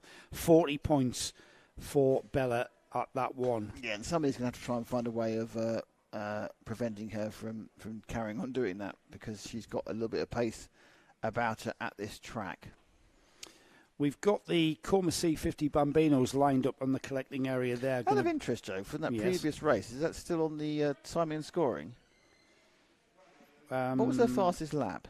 So Bella's fastest lap was the best lap of the race. Yeah, I just wonder how it compared to the actual junior rotaxes later on. 46.628. This is sort of really junior rotax, isn't it? It's for guys and girls who aren't in the final 2 years. I'll make a note of that. So 46.62. Just see how that would do within the 6.2 full junior. Hang of a full junior. I don't know the. Well, the junior rotax. This is the junior primo class. Yeah. Lots of kids having fun. I assume there's some ice cream somewhere. They look quite. There's none here. No ice creams up in the driver's lounge. We've got M&Ms. Do you want M&M? No, I don't. Your wife bought us all the Le Mans M&Ms. Yeah. C50 Bambinos, while Nick crunches on an M&M. Am I gonna eat them whilst talking? Do you know the Heimlich manoeuvre before I do that? I know all sorts of manoeuvres. So heat number 1 was won by Logan Hodgetts, with Noah Wicklow second, Calman Simon third. See, Ash can have some. Then, Ash can. Ollie West, Jack Swong, John Stevens, Hendrix Fallat, Henry Hales, Arthur Bowers and Benjamin Shivar was the driver that... Dropped the same one 3 times. Do you want to switch your mic off when you're eating M&Ms? I'm not eating M&Ms. I couldn't get my mouth. Your mic was in the way. So that was the result from Heat 1. Let's have a look at the grid then for our C50 Bambinos. We are rattling through these heats this afternoon. And it will be Logan Hodgetts who will start on the pole position. Jack Swan will start alongside. Calman Simon and Henry Hales will be next. And then we've got Hendrix Fallat, John Stevens on row 3. Jess Bailey and Benjamin Shivar, row 4. Row 5 is Ray Thorne and Ollie West. Arthur Bowers and Will Wainwright are on row 6. Row 7, Max Harmett and Brady Atkin. Max Centelaire and Santo Amico are on row 8. And then row 9, Riley Aston Wilkins and Noah Wicklow. Remember, Noah with a disqualification or a disallowed time, let's call it, from qualification. From time qualifying is what I'm trying to say. He will start from the back again, and it was an absolutely outstanding drive through the field to, and I'm just going to get the result back up there, Nick, for the C50s from their first heat. C50 Coma, you're going to have to Gas has been on. Right, 2 minutes. So Noah Wicklow went from the back of the grid to second. Yes. And he was also challenging. He did lead. For a few metres. So that's going to be one to watch. What's Gaz got to say? He's been doing the work you should have done, and he's looked at how fast the fastest lap was in the junior rotax heat. Oh well, he can. He's got time. I've got 46.1 apparently. 46.1. So only half a second. Half a second. I mean, they're the same carts. That's Gaz Bury, by the way. Purely the man, the myth, the man with a mythical. The Karting Life media guru now. He is now, yes, and also the man who owns a Toyota Supra, which appears to have almost as few things working as your Mercedes, by the way. Oh, I found out what it is. What is it? It's a leaking injector. That means you can. It lives. Not as bad. It lives. It lives. I tell you. How much is a leaking injector? Mate, the minimum is 600 quid for everything.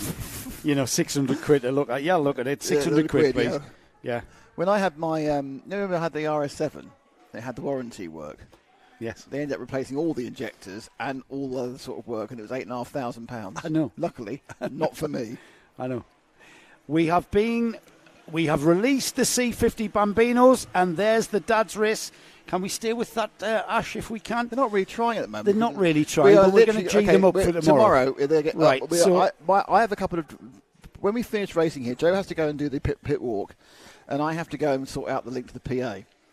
And once we've got the PA, we are going to give supreme now we've got a few dads breaking away there. There's a bit of a flouncy arm there on that one. Yes, it's the gentleman in the... Well, they're all wearing high-vis bibs. We need. There's a lot of dark. We need somebody. Yeah, that's Logan Hodgetts' dad. There he goes. He knows Logan Hodgetts. What's happening. He knows what's going to happen now. He's out and away. He's got to get to the front of the grid. Logan Hodgetts' dad there, Mr. Hodgetts, I think. Well, obviously it may well be. Yes. Yeah. Can't tell these days. What I would say is what we do need is more colour, because everyone's wearing very, very dark things. If someone could buy like blue shoes, pink shoes, we need to talk to Darren and Joe, don't we? Because we talked about giving them like competitor bibs. At places where we can actually cover that. Yeah, well, is there? Yes. Well, we don't want people running in. They fell over and broke something, you go, let's find a disclaimer. Yes, well, we can get them to sign disclaimers and then make a competition of it. It's great entertainment. We're in the entertainment business. I'd like to, the civilian G. Oh, okay, that's fine, yeah.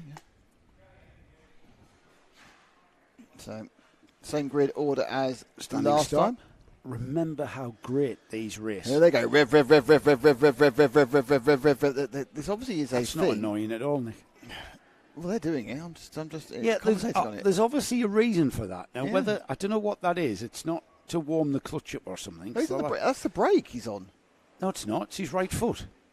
Think about it, Nick. Think about it. Sorry, I've got myself completely confused. You really have there. I've been away a lot recently. Wow.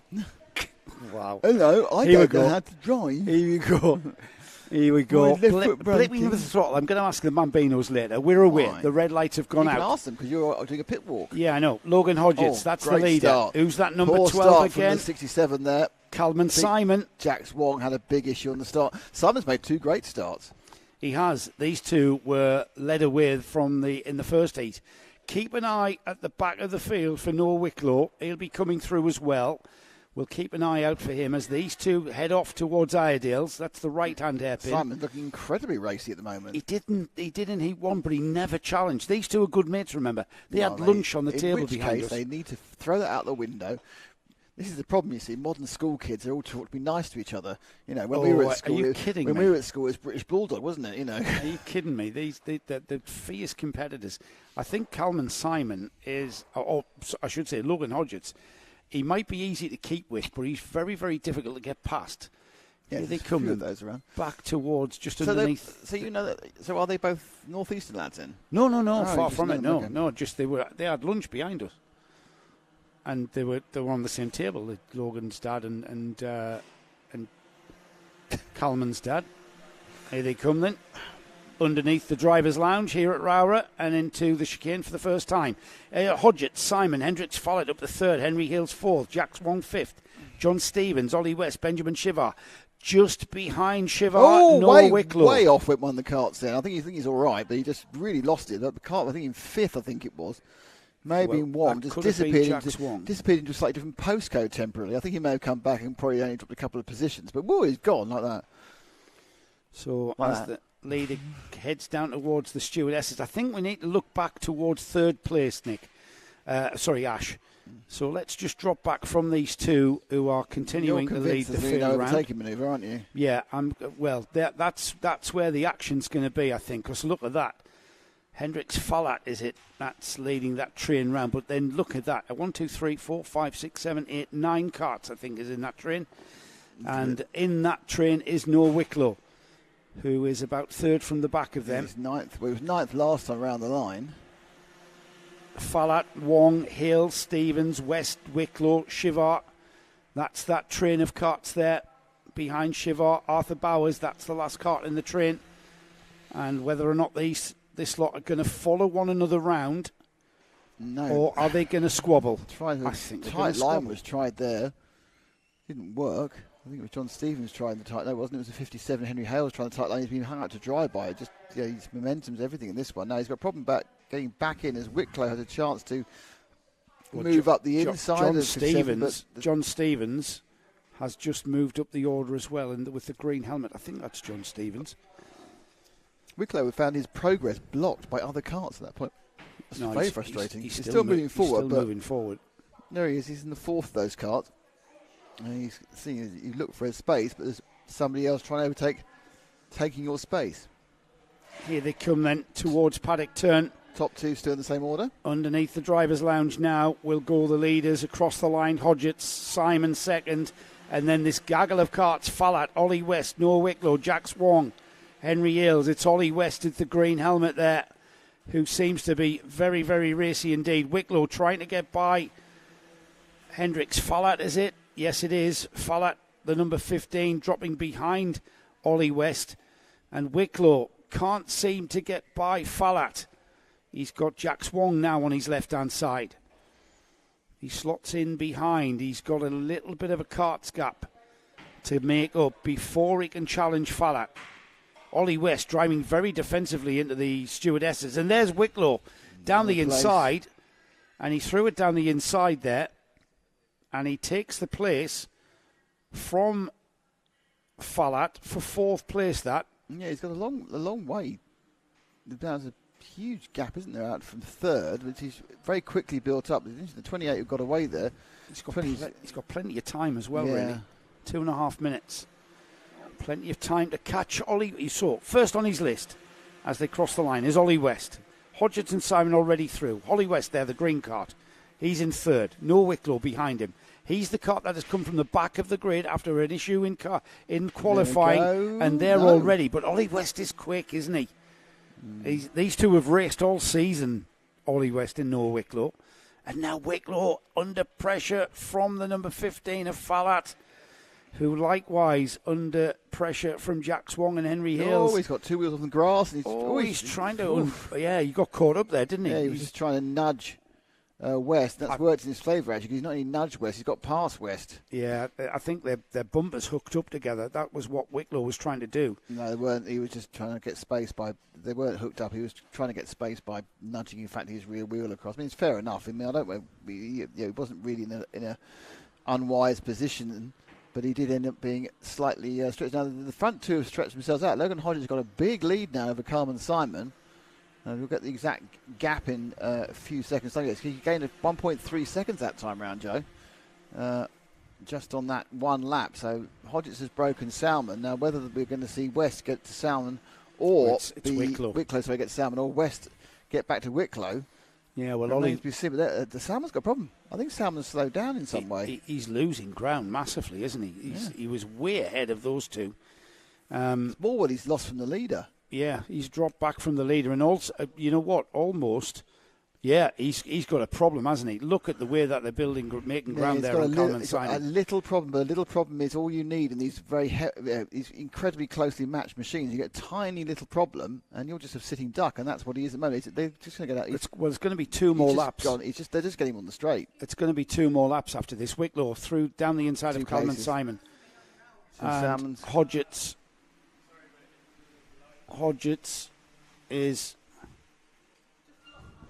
Hodgetts continues to lead.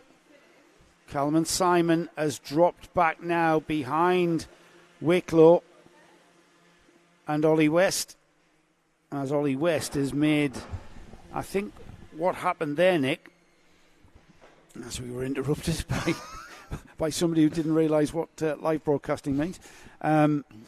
We've got 3 wide towards Iredales.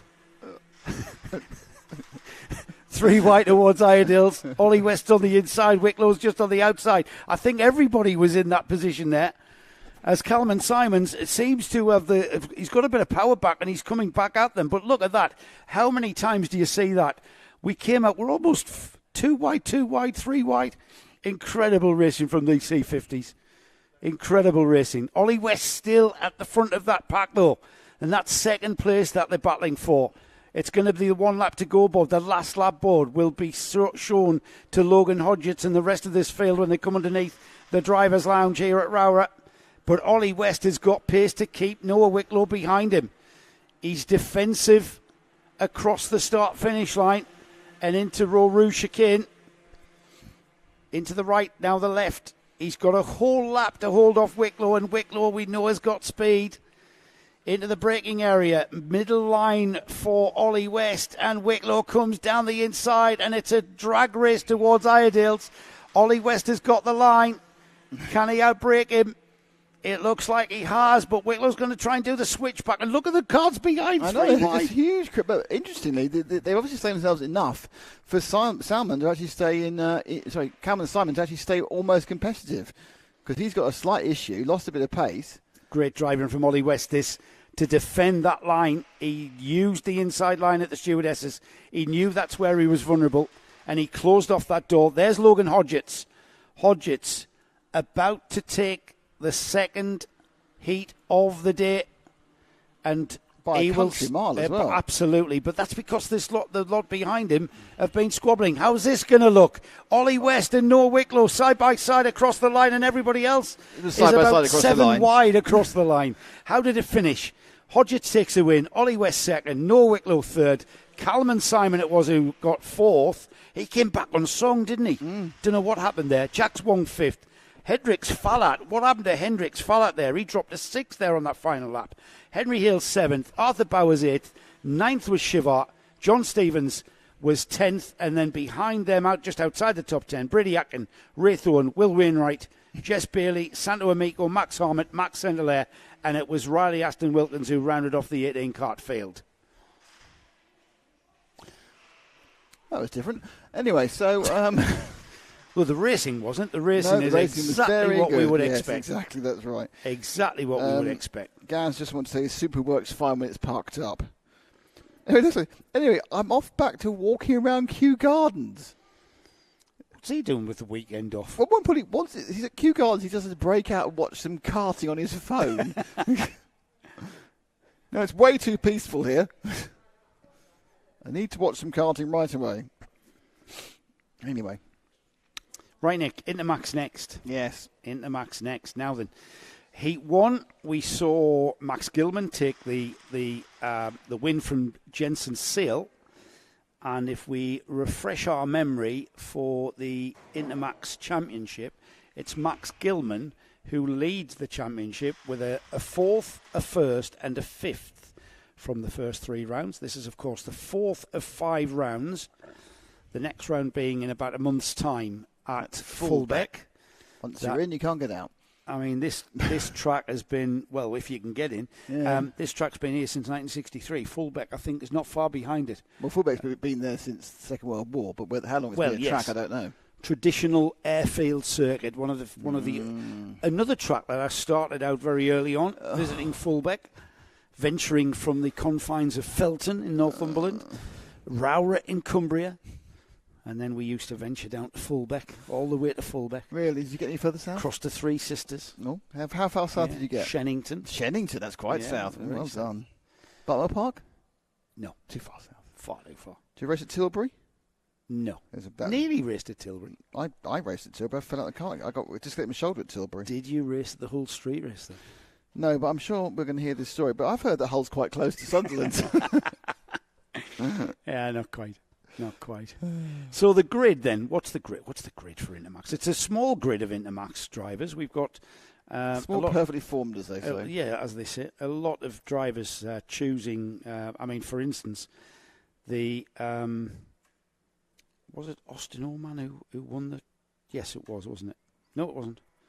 Wasn't it? Was it? Riley Morrow and Josh Cormack, winners of round 1 and 3. Riley Morrow won round 3 at Warden Law.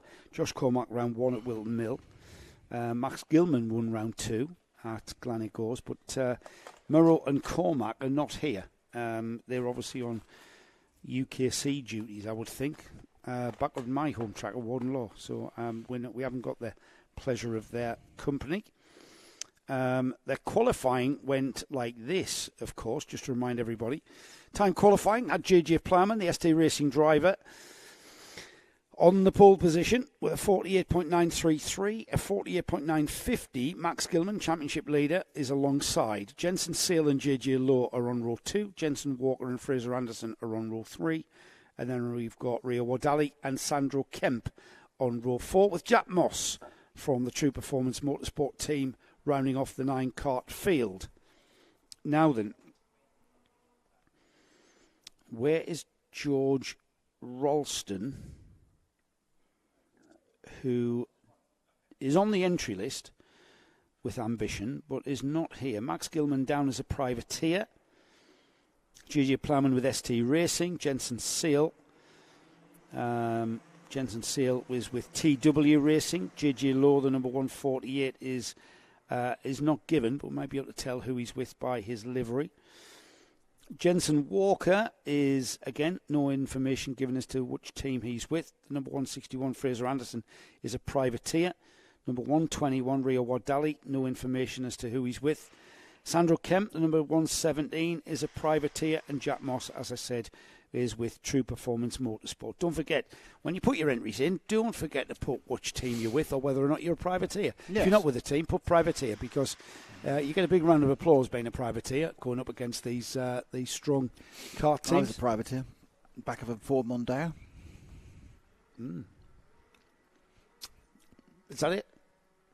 What else am I going to say? It's back. I wasn't in the awning. I thought you were going to tell us some if it rained, I got wet. If it rained, I got wet. What's the Ford Mondeo got to do with anything? Got it in the van. You're going to tell us you had a roof rack next? No, just plugged it, just posted it, took the front wheels off and posted it into the Ford Mondeo. The rear wheels were out the outside. You just ropes down the tailgate. Oh, so you had the tailgate up? I just realised it's not Mondeo, it was a Sierra. Is that how long ago it was? It's Ford Sierra. Here we go then. Intermax 950s coming up next, and we're about to go racing. The red light is out, and we are racing towards the chicane for the first time. Poor run for the guy in second. He's dropped right back, losing out a couple of positions. JJ Plowman is the leader. The number 140 of Jensen Sale hangs on to his rear bumper, though. And it's the Thule Motorsport driver behind him. The number 153 is that? It's 171 leading, but it's 140 who's got straight through. That's Jensen Sale, who was the king of the gesticulation in the first heat. He was waving at everybody. I've seen less waving by the royal family at Trip in the Colour than we saw from JJ Plowman. Nick just locked his rear end and went sailing into that Iredale hairpin. Never a good day when you lock your rear end. By the time they've got back to Sunny, JJ Plowman is back into the lead, and he's put Jensen Sale behind him. this field of only 9 karts. We only need 2 to make a race. We've got 9, so it's going to be a cracker. And they're already through. JJ Plowman, Jensen Sale, Max Gilman, Jensen Walker, JJ Lowe, Fraser Anderson, Rio Wardali. There's a move for second, is it? Yeah, Gilman gets up the inside of Sale. That's the gesticulate. You love them, don't you? So Max Gilman, who is down as a privateer, he is down as a privateer here, but he's in Thule Motorsport overalls, and he may not be here with Thule Motorsport, but he might race with them elsewhere. But certainly he's here as a privateer.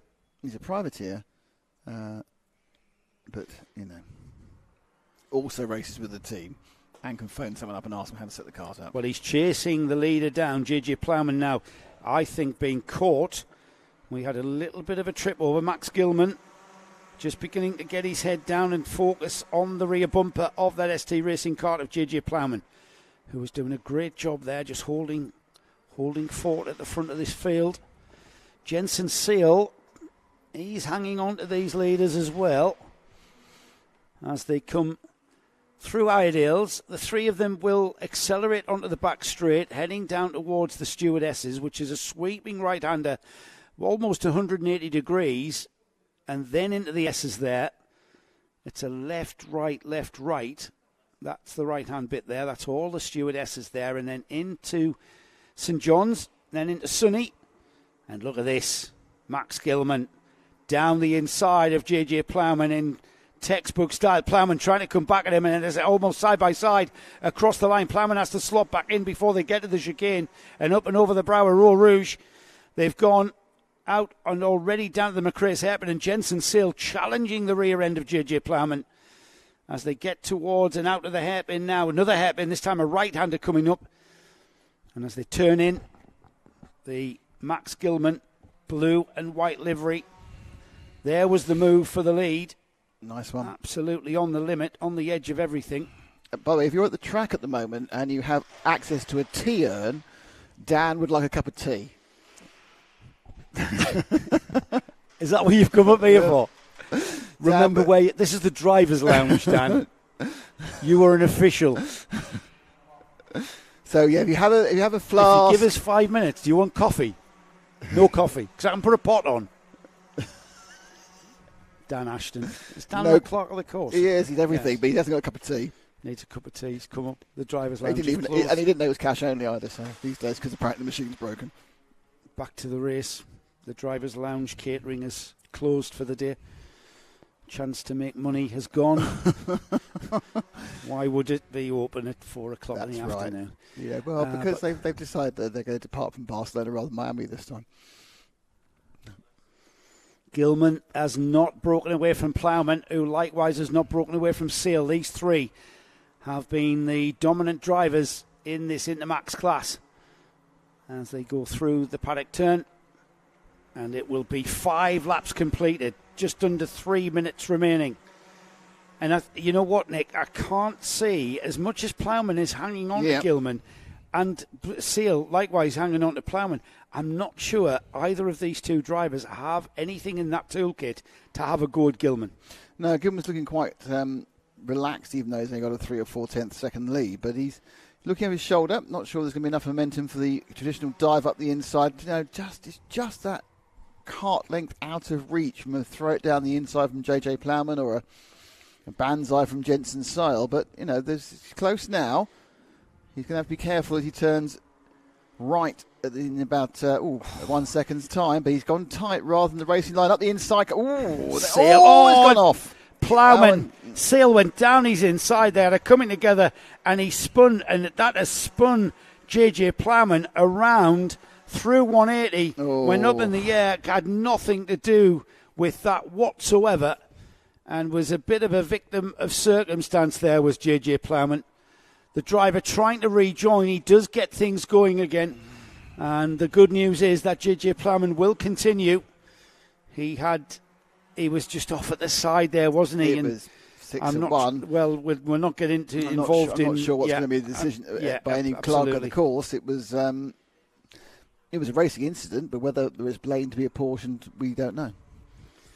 Let's see how this pans out. Then that has left Max Gilman in the lead more so. He had JJ Plowman and Jensen Seal glued to his rear bumper going into the final stages of this second and final heat for the Intermax 950 class. It's now given Max Gilman a bit of a cushion there. Behind these two, JJ Lowe now up into third, Jensen Walker fourth, Fraser Anderson through in fifth, Rio Wadali sixth, Sandro Kemp, JJ Plowman recovers to an eighth place. He'll not be happy with that. And Jack Moss for True Performance Motorsport rounds off the 9-kart field, just dropping off the back of Plowman there, dropping off the back of the field somewhat. That's the number 122 of Jensen Walker and Fraser Anderson, who are having a right old tussle for fifth and sixth. The number 122, is that 120? Yes, it is. And the 161, Jensen Walker, fourth and fifth, not fifth and sixth, fourth and fifth. Fourth and fifth, yeah, just behind the Max Jensens, the JJs. They're going to look into the sweep up through ROWRAH. And they'll get one more lap after this as well. Whatever it's called. Rouge. Whatever Gaz called Gaz it. Bury named the chicane Rouge because of the undulation. Because he's never been to Eau Rouge, that's why. I know, it's nothing like Eau Rouge, Gaz. No. You see that quarry, that cliff face? That's closer. That's Eau Rouge. Yeah. Here we go then. This is the fifth place battle, whilst Max Gilman... It's fourth place, isn't it? Sorry, fourth and fifth, yes. I'll get that right, yes. It doesn't matter. I'm getting 11 things wrong to every one thing wrong. It's fine. The leaders are all 1, ready. 2, 3, all straight out. About to start the last lap. Yeah, leaders. Last lap board for the leaders underneath the driver's lounge here. Meanwhile, as the three cross the line, Max Gilman, Jensen Seal, J.J. Lowe, or Lowe, I should say, Jensen Walker and Fraser Anderson. These are the two karts that we're watching now. And these two are having a right old ding-dong. Is he going to make the move? Can Fraser Anderson make a move down his inside? They're tripping over one another, aren't they? Or at least Fraser Anderson's tripping over Jensen Walker. Jensen Walker, though, not phased under pressure. Once again, a little bit of a nudge. He's going to have to be careful. He's about to give himself a nose penalty. Not a nosebleed. No, a nose penalty. Yeah, he's leaning on the back of the cart ahead of him. 1, 2, 2. It's getting a bit battered and bruised at the rear end. But here come the leaders over the line now. Max Gilman will get the checkered flag, and there he is. No celebration. It's very cool for Gilman in 169. Second place, Jensen Seil in the 140. JJ Lowe in the 148 is third. And then this fourth and fifth battle, which is a long, long way behind the other. Jensen Walker got it by just over a tenth of a second with Fraser Anderson. Sandro Kemp comes through in sixth. Big thumbs up from someone there on the corner of the camera. Obviously, very, very fond of Sandro Kemp. Yep. Sandro Kemp. Yeah, I keep saying it. JJ Plowman got up to 7 despite being punched off the course 2 laps ago. And it looks like Rio Wardley had a problem on the last lap. And he just managed to stay ahead of Jack Moss. And those are your runners, finishers for the Intermax 950 Heat 2. All right, everybody. We've got our junior rotax heat coming next, the second and final heat of the day. And with championship protagonist Kasper Tomilewski taking top honours in the first heat ahead of Marcel Poppercool. Charlie Very was third, Braith Murdoch was fourth, Luke Sawyers, Jack Robinson, Riven Welsh, Riley Morgan. Addison Smith, current championship leader, was ninth. Leon Barlow rounded off the top 10 in heat number 1. And we will get a relook at the grid, of course. Junior Rotax qualifying, not exactly how they finished there. It was Lewis Sumner who took the pole position, and he will start once again on that pole position. The number 238. I've got the wrong grid in front of me. Oh, for goodness sake, James. I just can't get the stuff. I don't know why I bother. Really don't know why I bother. The number 238 of Lewis Sumner is an ex-kart driver, of course. Marcel Poppercool from Cato Motorsport.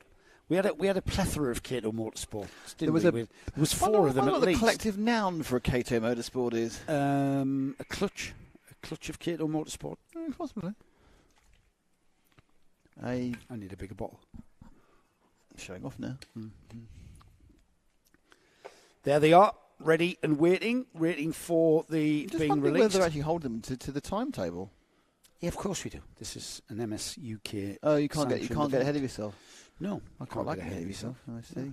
That explains You've made everything. a career out of getting ahead of yourself. I have, it's true. So there's Lewis Sumner there in the white helmet and the white overalls. That's the X-Kart team that he is with.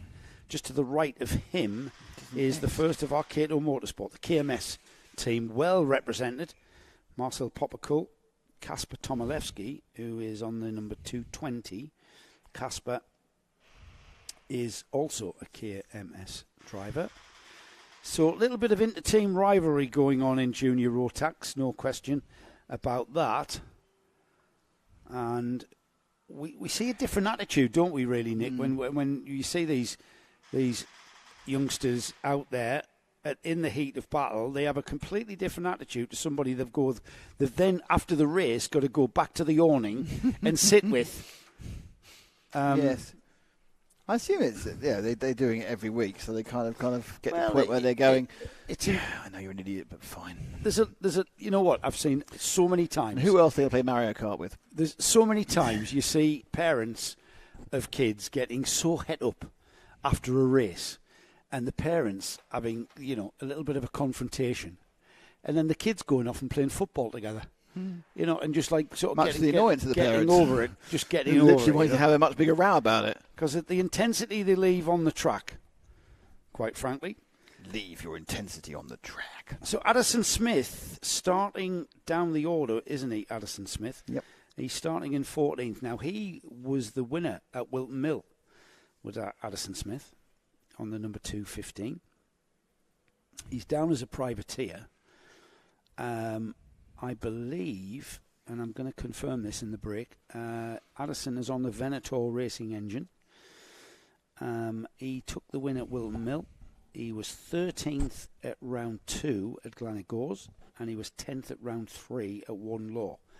So after a great start with a maximum points haul in the superheats at Wilton, he then, and a maximum points haul at round 2 as well, by the looks of it, didn't come to the fore in the final at both Glenagores and Warden Law. So he'll be wanting to perhaps maximise that. Kasper Tomilewski, second place podium position for Kasper at the first round at Wilton Mill. The second round at Glenagores, he took the win in the final, and he took a 7th place at Warden Law. At James Kell, now where has James qualified? James has qualified in 12th place. He's third in the championship. Finished 7th in the final at round 1, took 2nd place at Glenagores at round 2, and then took the win at Warden Law. So he is the most recent winner in Junior Rotax. So all eyes on whether James Kell can really sort of maximise what has happened to him in time qualifying and finding himself down in 12th. He'll want to try and get up the order. Yep. It's a very long hole. When it is. I'm not sure what is a problem. Yeah, I'm not sure whether I can't see a problem out on track. Got a bit of a breeze blowing up now. It's true. It is. Yeah, it's been it's quite warm though, isn't it? It's 18 degrees according to the weather forecast. Well, you'll be out in it soon. Certainly feels you'll it. You'll be out doing your paddock walk. Yeah, is anybody you'd like Joe to interview in the paddock walk? Send it in the chat, and I'll make it awkward for him by trying to find the particular person I've you're got talking to find to. Him in the paddock. Yeah. If you can tell me where they're on the paddock, that would be very, very. Yeah, so it's Barry useful. Smith. In the blogs awning, yes, he's the short one. Unfortunately, they're all short because they're all kids. Well, I can just ask who Barry Briggs is. Do we have a Barry Briggs? Is that an actual message that you're reading there? No, I'm not going to favour someone by using a real name. I'm making up a name. So we are just waiting to get underway. I'm not really sure. So basically, yes. At the end of this, you need to rush to your car to get the correct outfit. Okay, I've got it in hand, Nick. You don't need to remind me. You've forgotten it before. No, I have not. Well, did I? Yes. No, did I? Yes, you had to wear the coat because you had nothing on a hot day. Remember, you had to wear a coat on a boiling hot day because you forgot the actual other outfit. No, that was another championship. No, it's not a championship, yes, but it's still the same concept, isn't it? All right, okay. I'm not saying a particular the kart championship muck-up. I'm saying a general, you're doing a paddock walk. All right. Why are you wearing a coat and tell me it's 28? Well. It's got branding on it. It's the only thing with branding. We have finally got the Junior Rotax karts released onto the track, and Lewis Sumner it is that will lead the field round. Marcel Popocool, of course, from KMS will start alongside the X-Carter. X-Kart being the team, that is. Not someone who's given up karting. Not the X-Kart, the X-Kart team. 28 karts have qualified for this one. 28 karts have ended for this one. Very splayed out. They're not going to get this done in one lap. No, we've got the... There's a kart catching up to the back at 80 miles an hour. That's the problem. We've got karts just coming out the stewardesses. Got karts just going into the stewardesses, actually. They've already got the green and... they've got the... they're not going to get underway. They are too strung out. But you know what? That's sometimes beneficial on a safety issue. We've got another lap of harsh driving, a little bit of nonchalant weaving to get some heat into the tyres, certainly into the brakes. It makes the karts much more stable on the brakes when you go for the brake pedal. What I liked is they turned around the corner, they all gave it something. Oh. It's like, oh, okay. Go around again. Yeah, a little bit of waving going on from Poppicle just to get some heat generated. I think it's like accurate indication of how much that improves the temperature. Massively. You are creating surface heat. Not core heat, though. Core heat takes a lot. In car racing, you can create core heat in the tyre carcass from using the brakes, because then the heat from the brakes transfers through the wheel. However, the brake disc on a kart is not attached to the wheel. It's attached to the rear axle. Even at the front end. It's not, and there's none on the front end. So you basically, you turn the steering harder, you get the front end sliding. That'll get the heat into the tyre, and eventually the heat will start breaking into the carcass. You've got to be very, very careful, though, because these karts feel like they're on ice on cold tyres. Now we've got a very slow pace being adopted by our front row drivers. And still a little bit of waving going on, just the last few minutes of heat, optimising that. Here we go then. Lewis Sumner, Marcel Poppicle. Building, floor it. And now but they will. Now we get released and into the chicane for the first time. Up and over the brow. It looks very chaotic, doesn't it? But they're all through without incident and off towards McRae's hairpin for the first time. Someone gets through, and then there's an orange army of the X karts and the KMS karts. It's like it's like playing the Netherlands, isn't it? It's just so orange. OST Racing breaking up the orange army there a little bit with the number 237 of Charlie Ferry. It's what he did last time, isn't it? Yeah, he did. Yeah, he got in amongst the KMS party. He got in amongst the Netherlands.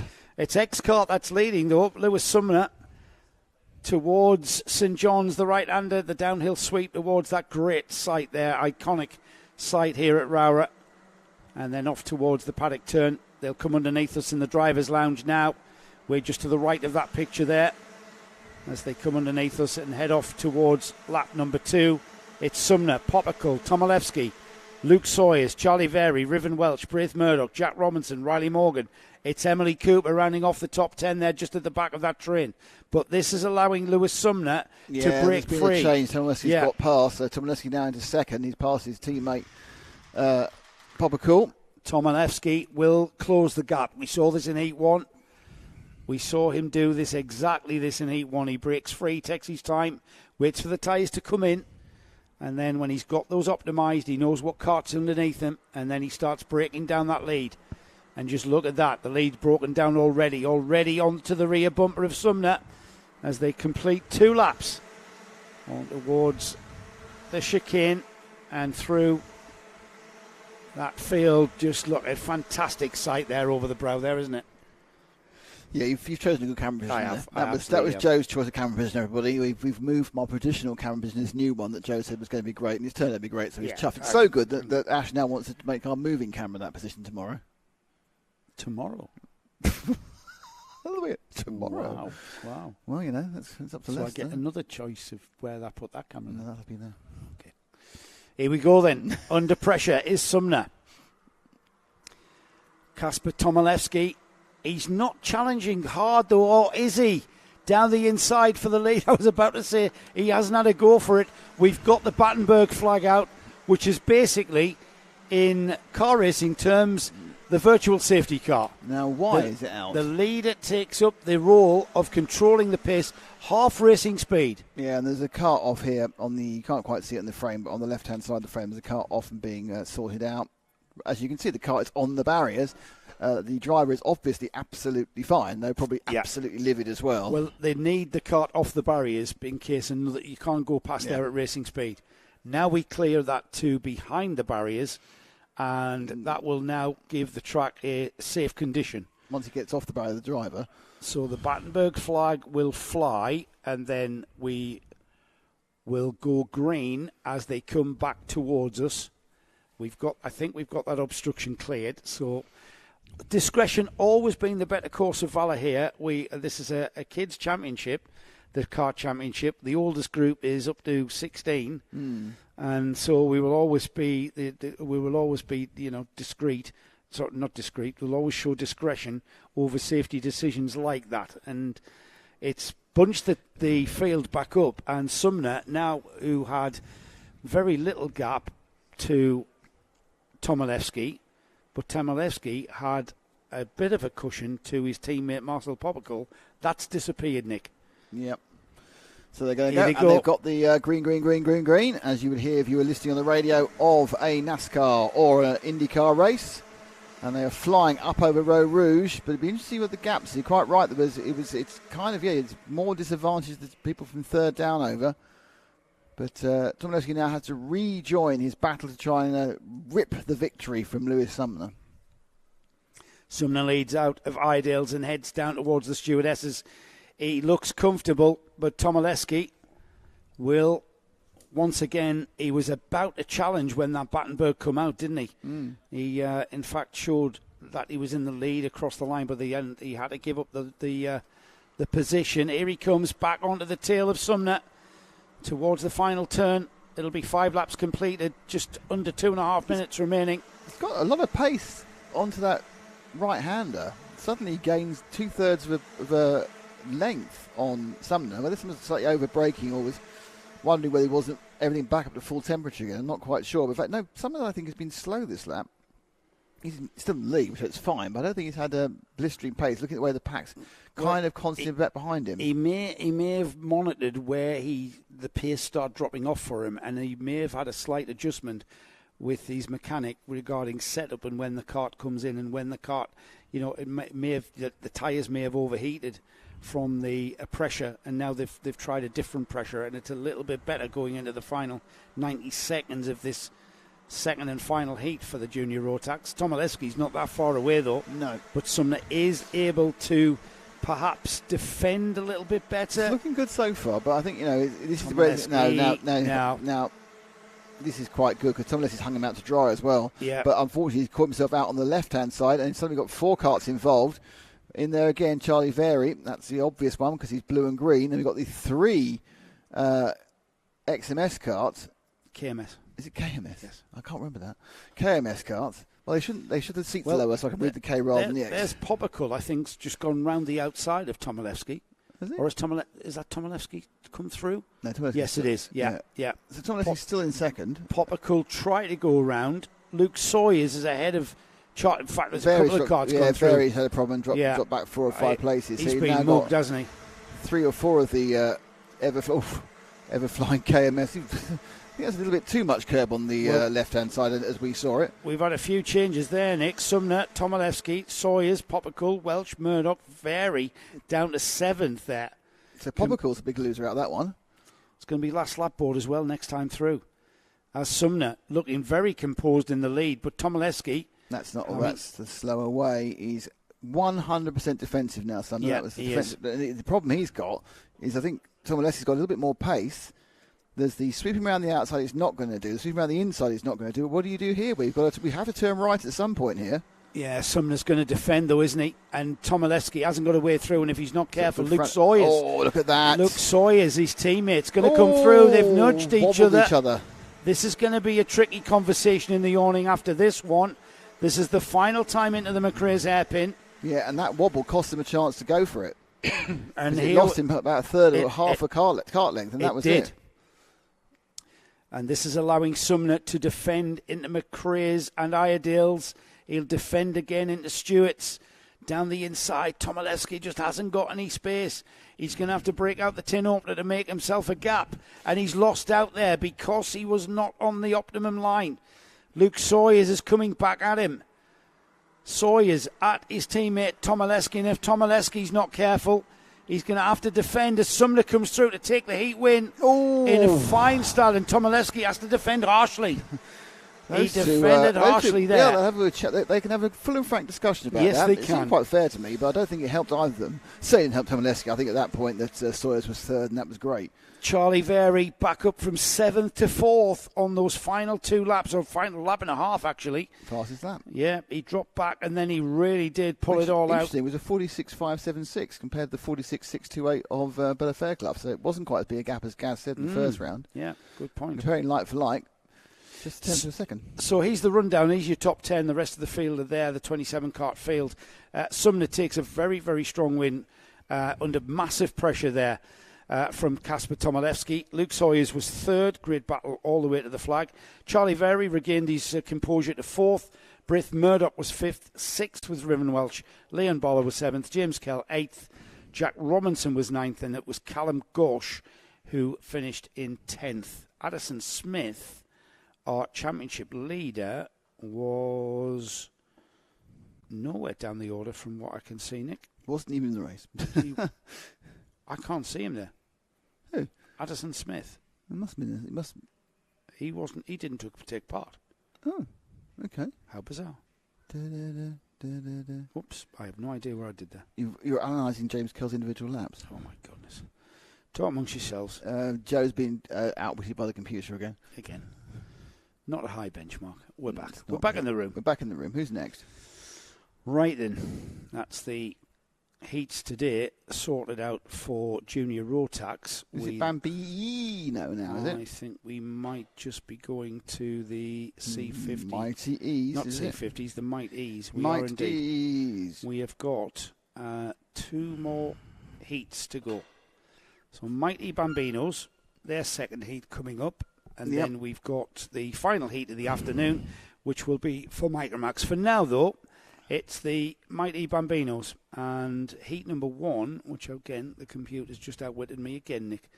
Really? Yes, it has. Like, Mighty Bambinos. Seems to be an uneven contest, Joe. Ralph Martin. I'm back in the room. Ralph Martin. Oh, what have I done there? Ralph Martin took the first heat win from Henry Hills.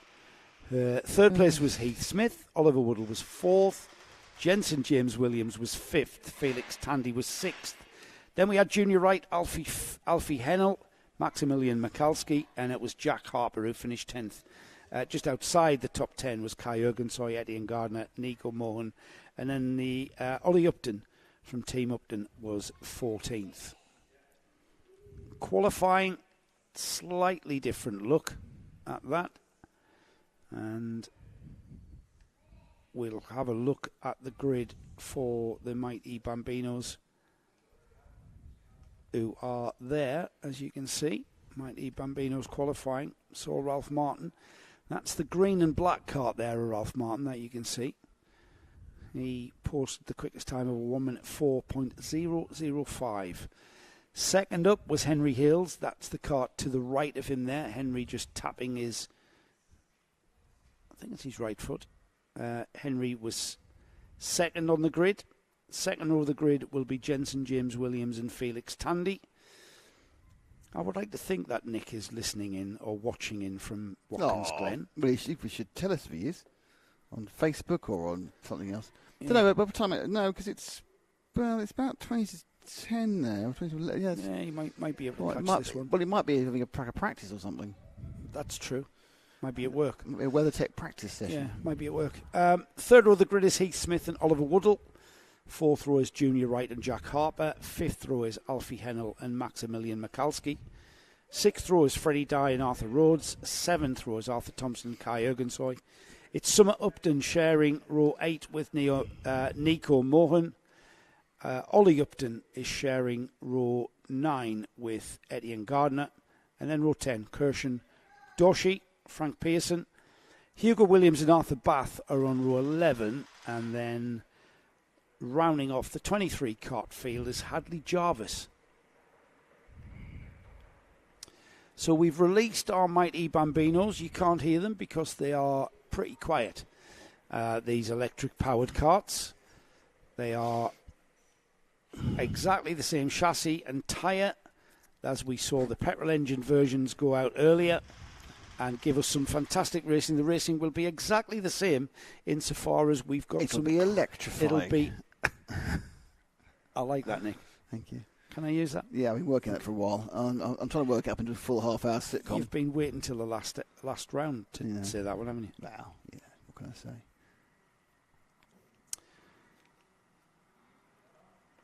So, again, there's a need for getting some heat into those tyres, of course, and a little bit of heat into the brakes as well.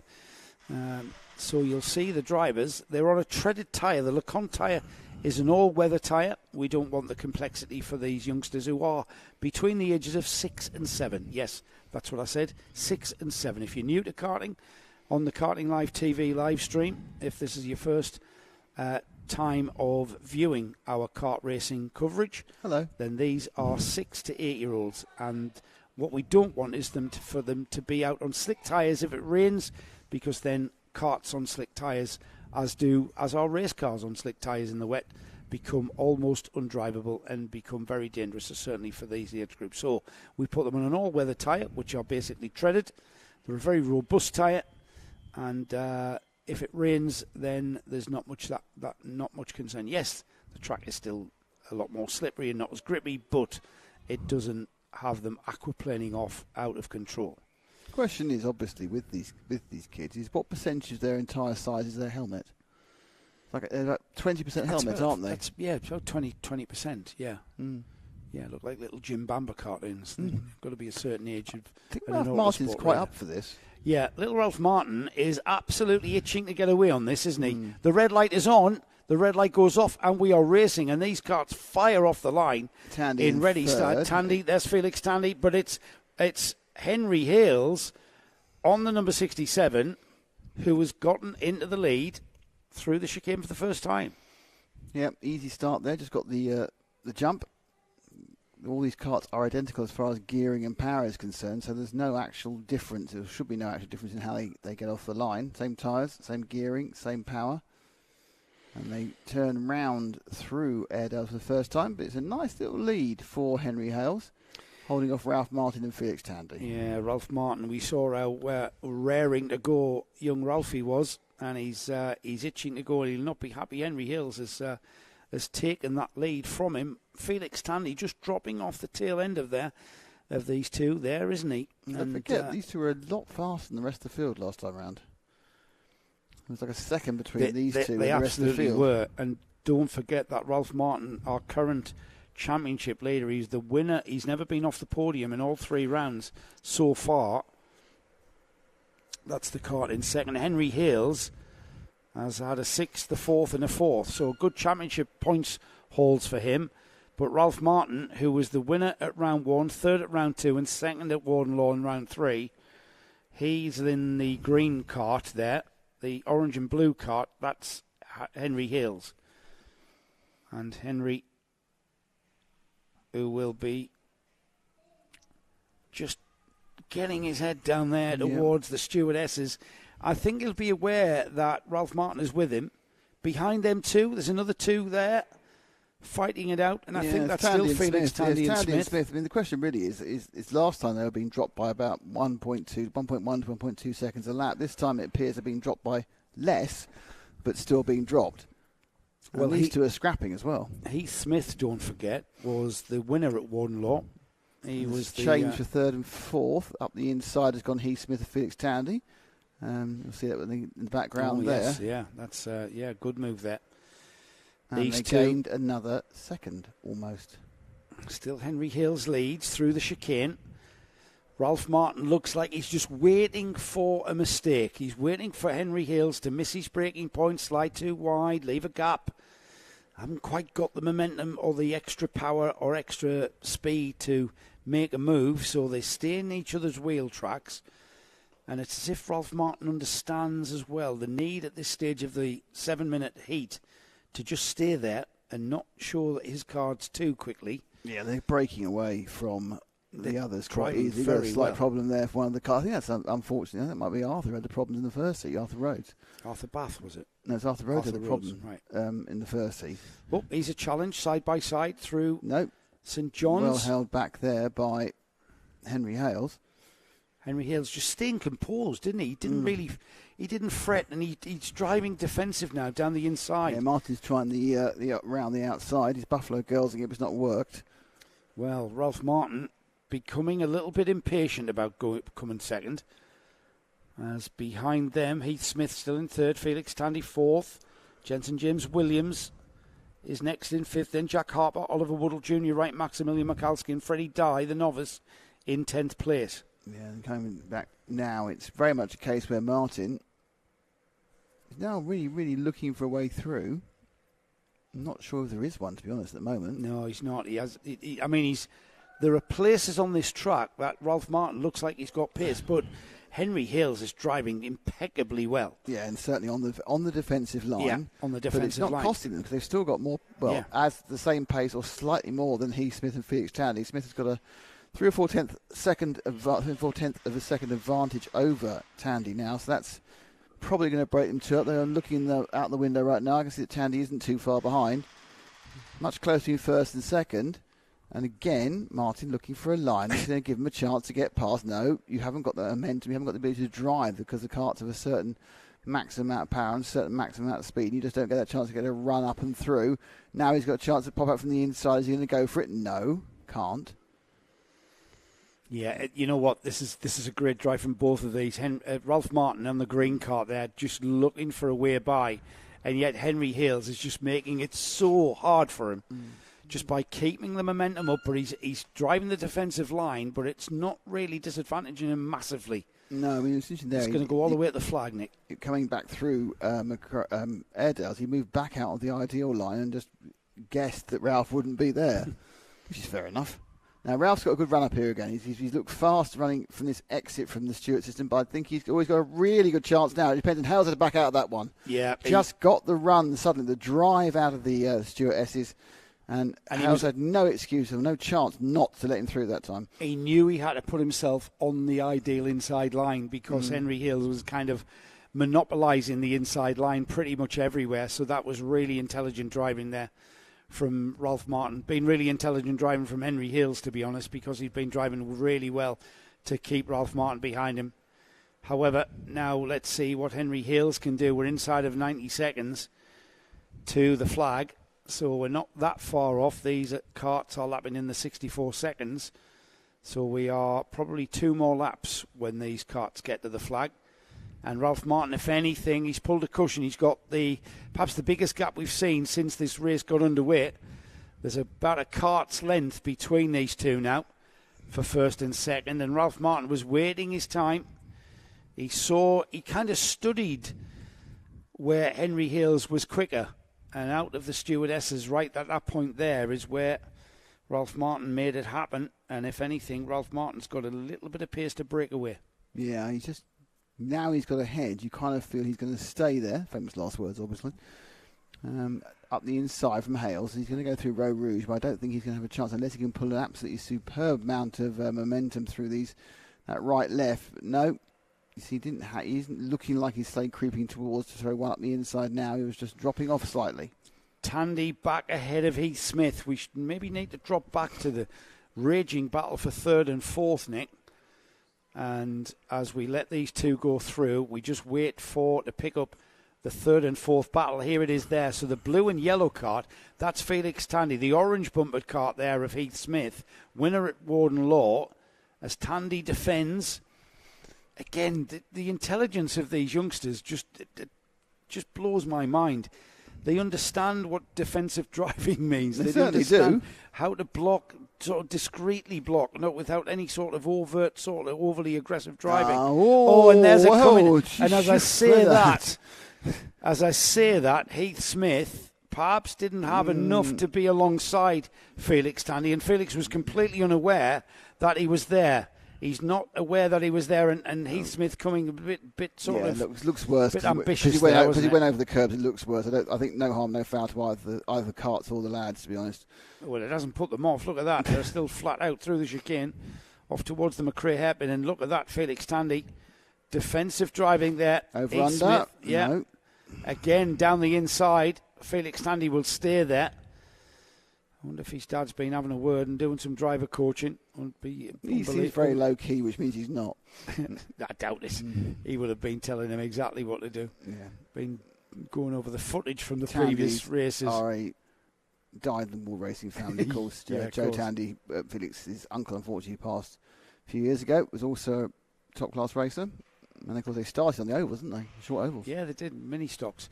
The leaders are already into the final turn, and they're nose to tail, but it looks like Ralph Martin's going to hang on to it as these two come together. Shoved him off.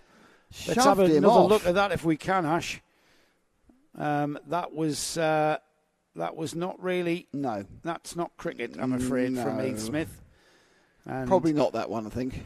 We'll see how that one pans out when the results are finalised. But on the road, Ralph Martin takes the win. Henry Hill second, Heath Smith third, Felix Tandy fourth, Junior Wright fifth, Jensen James Williams sixth. And then we had Jack Walker, Oliver Woodall, Maximilian Mikalski, Freddie Dye, Alfie Hennell, Arthur Thompson, Ollie Upton, Kirshen Doshi, Nico Mohan, Kai Ergensoy, Etienne Gardner, Frank Pearson, Hugo Williams, Arthur Bath, Hadley Jarvis, Arthur Rhodes, and Summer Upton found themselves at the back of this 23 kart field.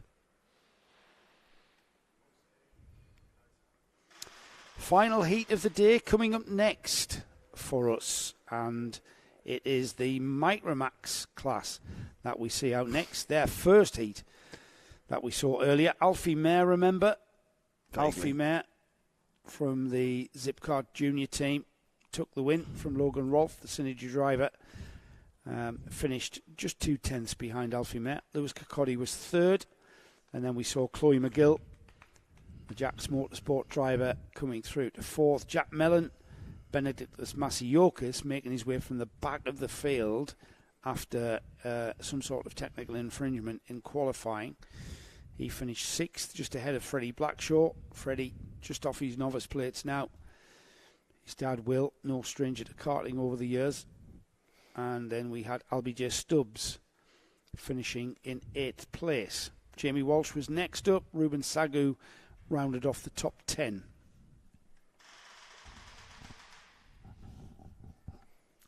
Micromax qualifying.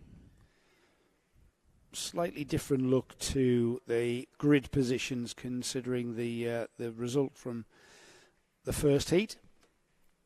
Lewis Kirkcaldy will start on the pole position with Buddy Hugo. Buddy Hugo starting alongside. Second row is Alfie Mayer and Logan Rolfe. Third row is Jack Mellon and Chloe McGill. Carter Jackson and Ruben Sagu are on row 4. Row 5 is Xavier Ramsey and Freddie Blackshaw. Row 6 is Lewis Herbertson and Jamie Walsh.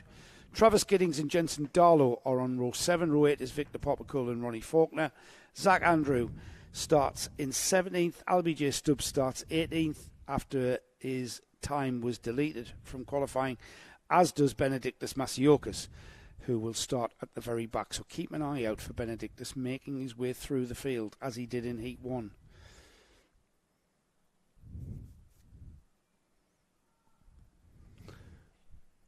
You have a little snooze there? No, I was waiting for you. I left the pause. And then you did a bit. I thought, have a little snooze? You dropped off there, didn't you? Not, absolutely not. No, I was looking at my phone. I was being a teenager and looking at the phone. Okay. Oh, no, some more disappointed customers.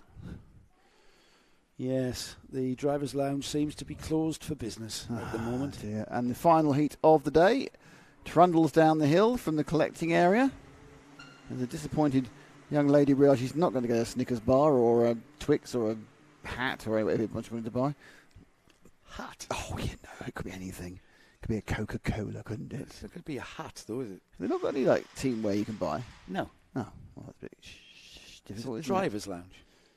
You say the driver's lounge. It's like the driver's lounge. Making out like the BRDC. Live from the ROWRAH like drivers. The BRDC. The driver's lounge here at ROWRAH. I was spending a lot of time with the most recent BRDC member last week. Yes, we all were, weren't we? I haven't told you about that. Yes, you have. Have I? Yes, you told me I need to talk a bit more. Oh, it's more, is there? Oh, yes. Oh, fantastic. It's more than the thing you told me on Tuesday. Just a little bit of an add-on. Excellent. Here we go then, Micromax, to round off the day's proceedings. We reconvene after this one. I'll remind you after we've seen the checker flag, just when we restart tomorrow. More super heats and, of course, the all-important finals coming tomorrow in full and unadulterated live coverage. High from the Drivers' Lounge at ROWRAH from Karting Live TV. The penultimate round canteen of the Kart Championship. Penultimate round of the Kart Championship. Going forward to the final round. That's only it's only a month away. And then we'll crown our 2024 Kart champions. Here we go then. It's Intermax getting underway with Lewis Cocotti and Buddy Hugo leading the field round, and the lights go out. No. We get a false. No. I built that up too much, didn't I? It's good, though. He's really moving up the whole thing. Really A false start flag. So the drivers get another go around. We get another chance to get some heat into our tyres, which is very, very good for these drivers. I used to hate cold tyres. You just don't know where to brake. You don't know where to brake. Real the talented from the also rounds, isn't it? Yes. I bet you Alan McNish knew when to stop on cold tyres. I couldn't catch him, mate. He's tiny, isn't he? I tried to follow him through the chicane. Tiny. I went winging off. Tiny. He was tiny in those days. He's not big Still now. is tiny. I very briefly saw him on the grid at Le Mans. That's the only time I saw him. He was there for the Volderol. I saw him in a very intense conversation with the Proton Porsche 963 driver Neil Jarney at the back of the pits. They both worked together in the past, haven't they? They did. They work at. Did they work at Porsche? I think in the past they've worked together. Yeah. Don't know where they worked together. Right then, here we go. Lewis Cocotti on the number 19. That's him there with the orange helmet. Have you seen Alan McNish recently? Please tell us more. No one's given one suggested at all. Anyone you should go to a better look on the other page.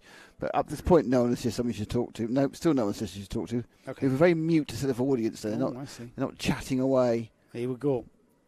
Nicely brought around by Cocotti. Buddy Hugo on his left-hand side. They'll get underway this time, though, surely. The red light goes out. We are racing as they go towards the chicane. Turn right. Into the left. And it's very chaotic there with the Kart over the curb on the inside.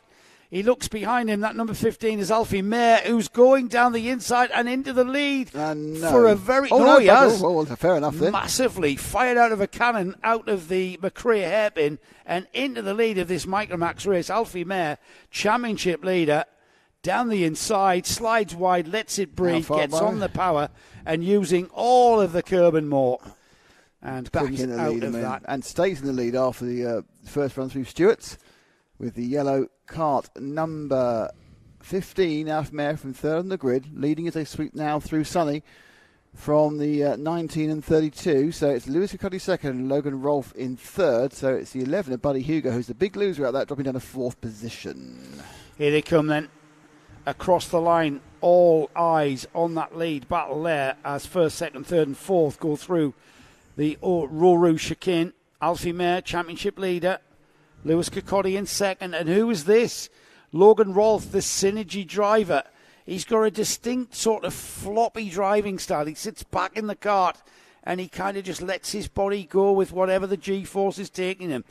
A really distinct, laid-back driving start from the number 32. Just have a watch of that as they go through the stewardesses now and then head back towards the direction of the paddock. Downhill sweep through St John's, the right-hander. Keep off the curb. Then Sonny, the left-hander. These four breaking away then. It's Mayer, Cocotti, Rolfe and Hugo. It will be 2 laps completed and Alfie Mayer's not breaking away, is he, Nick? Nope, he can't break it this time. And the four of them, including the two majority white karts of Rolfe and Hugo, who are also involved in this kind of battle in round one, are there or thereabouts. And they turn round and come back up towards... There's a change for position at second. Into second has gone Logan Rolfe. I was kind of tittering to myself as Alfie Mayer was gesticulating to the drivers behind him, but there was no one behind him. He was kind of like, let's work together and just break a lead. But no. Logan Rolfe has a different attitude altogether. Build a lead for me. Yes. From everyone else. Yes. That seems fair enough. He's going to have to up the pace, though, because Logan Rolfe, the Synergy driver's got pace. He's got pace enough to get past Lewis Cocotti, and now he's broke the gap to Cocotti. 1, 2, 3, 4 across the line, all pretty equidistant, about 2 or 3 tenths apart.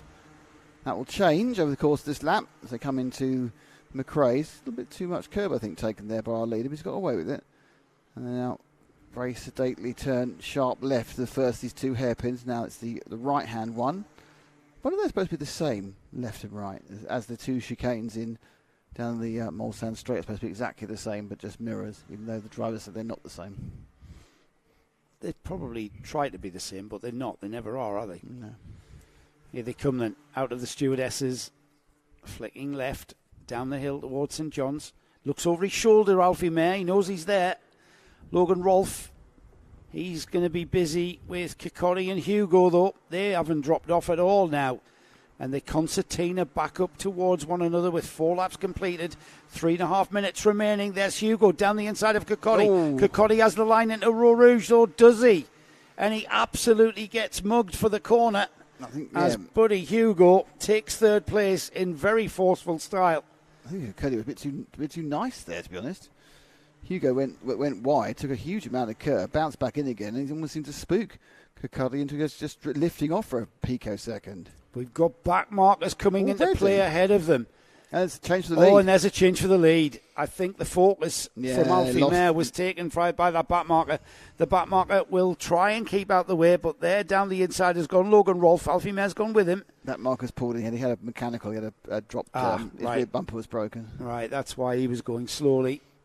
And there's the move. Yeah, it's completely phased Alfie Mayer on that one. Yeah, he was probably deciding what line to take through the stewardesses. However, Mayer coming back now. He's not letting Rolfe go away, but there's Buddy Hugo.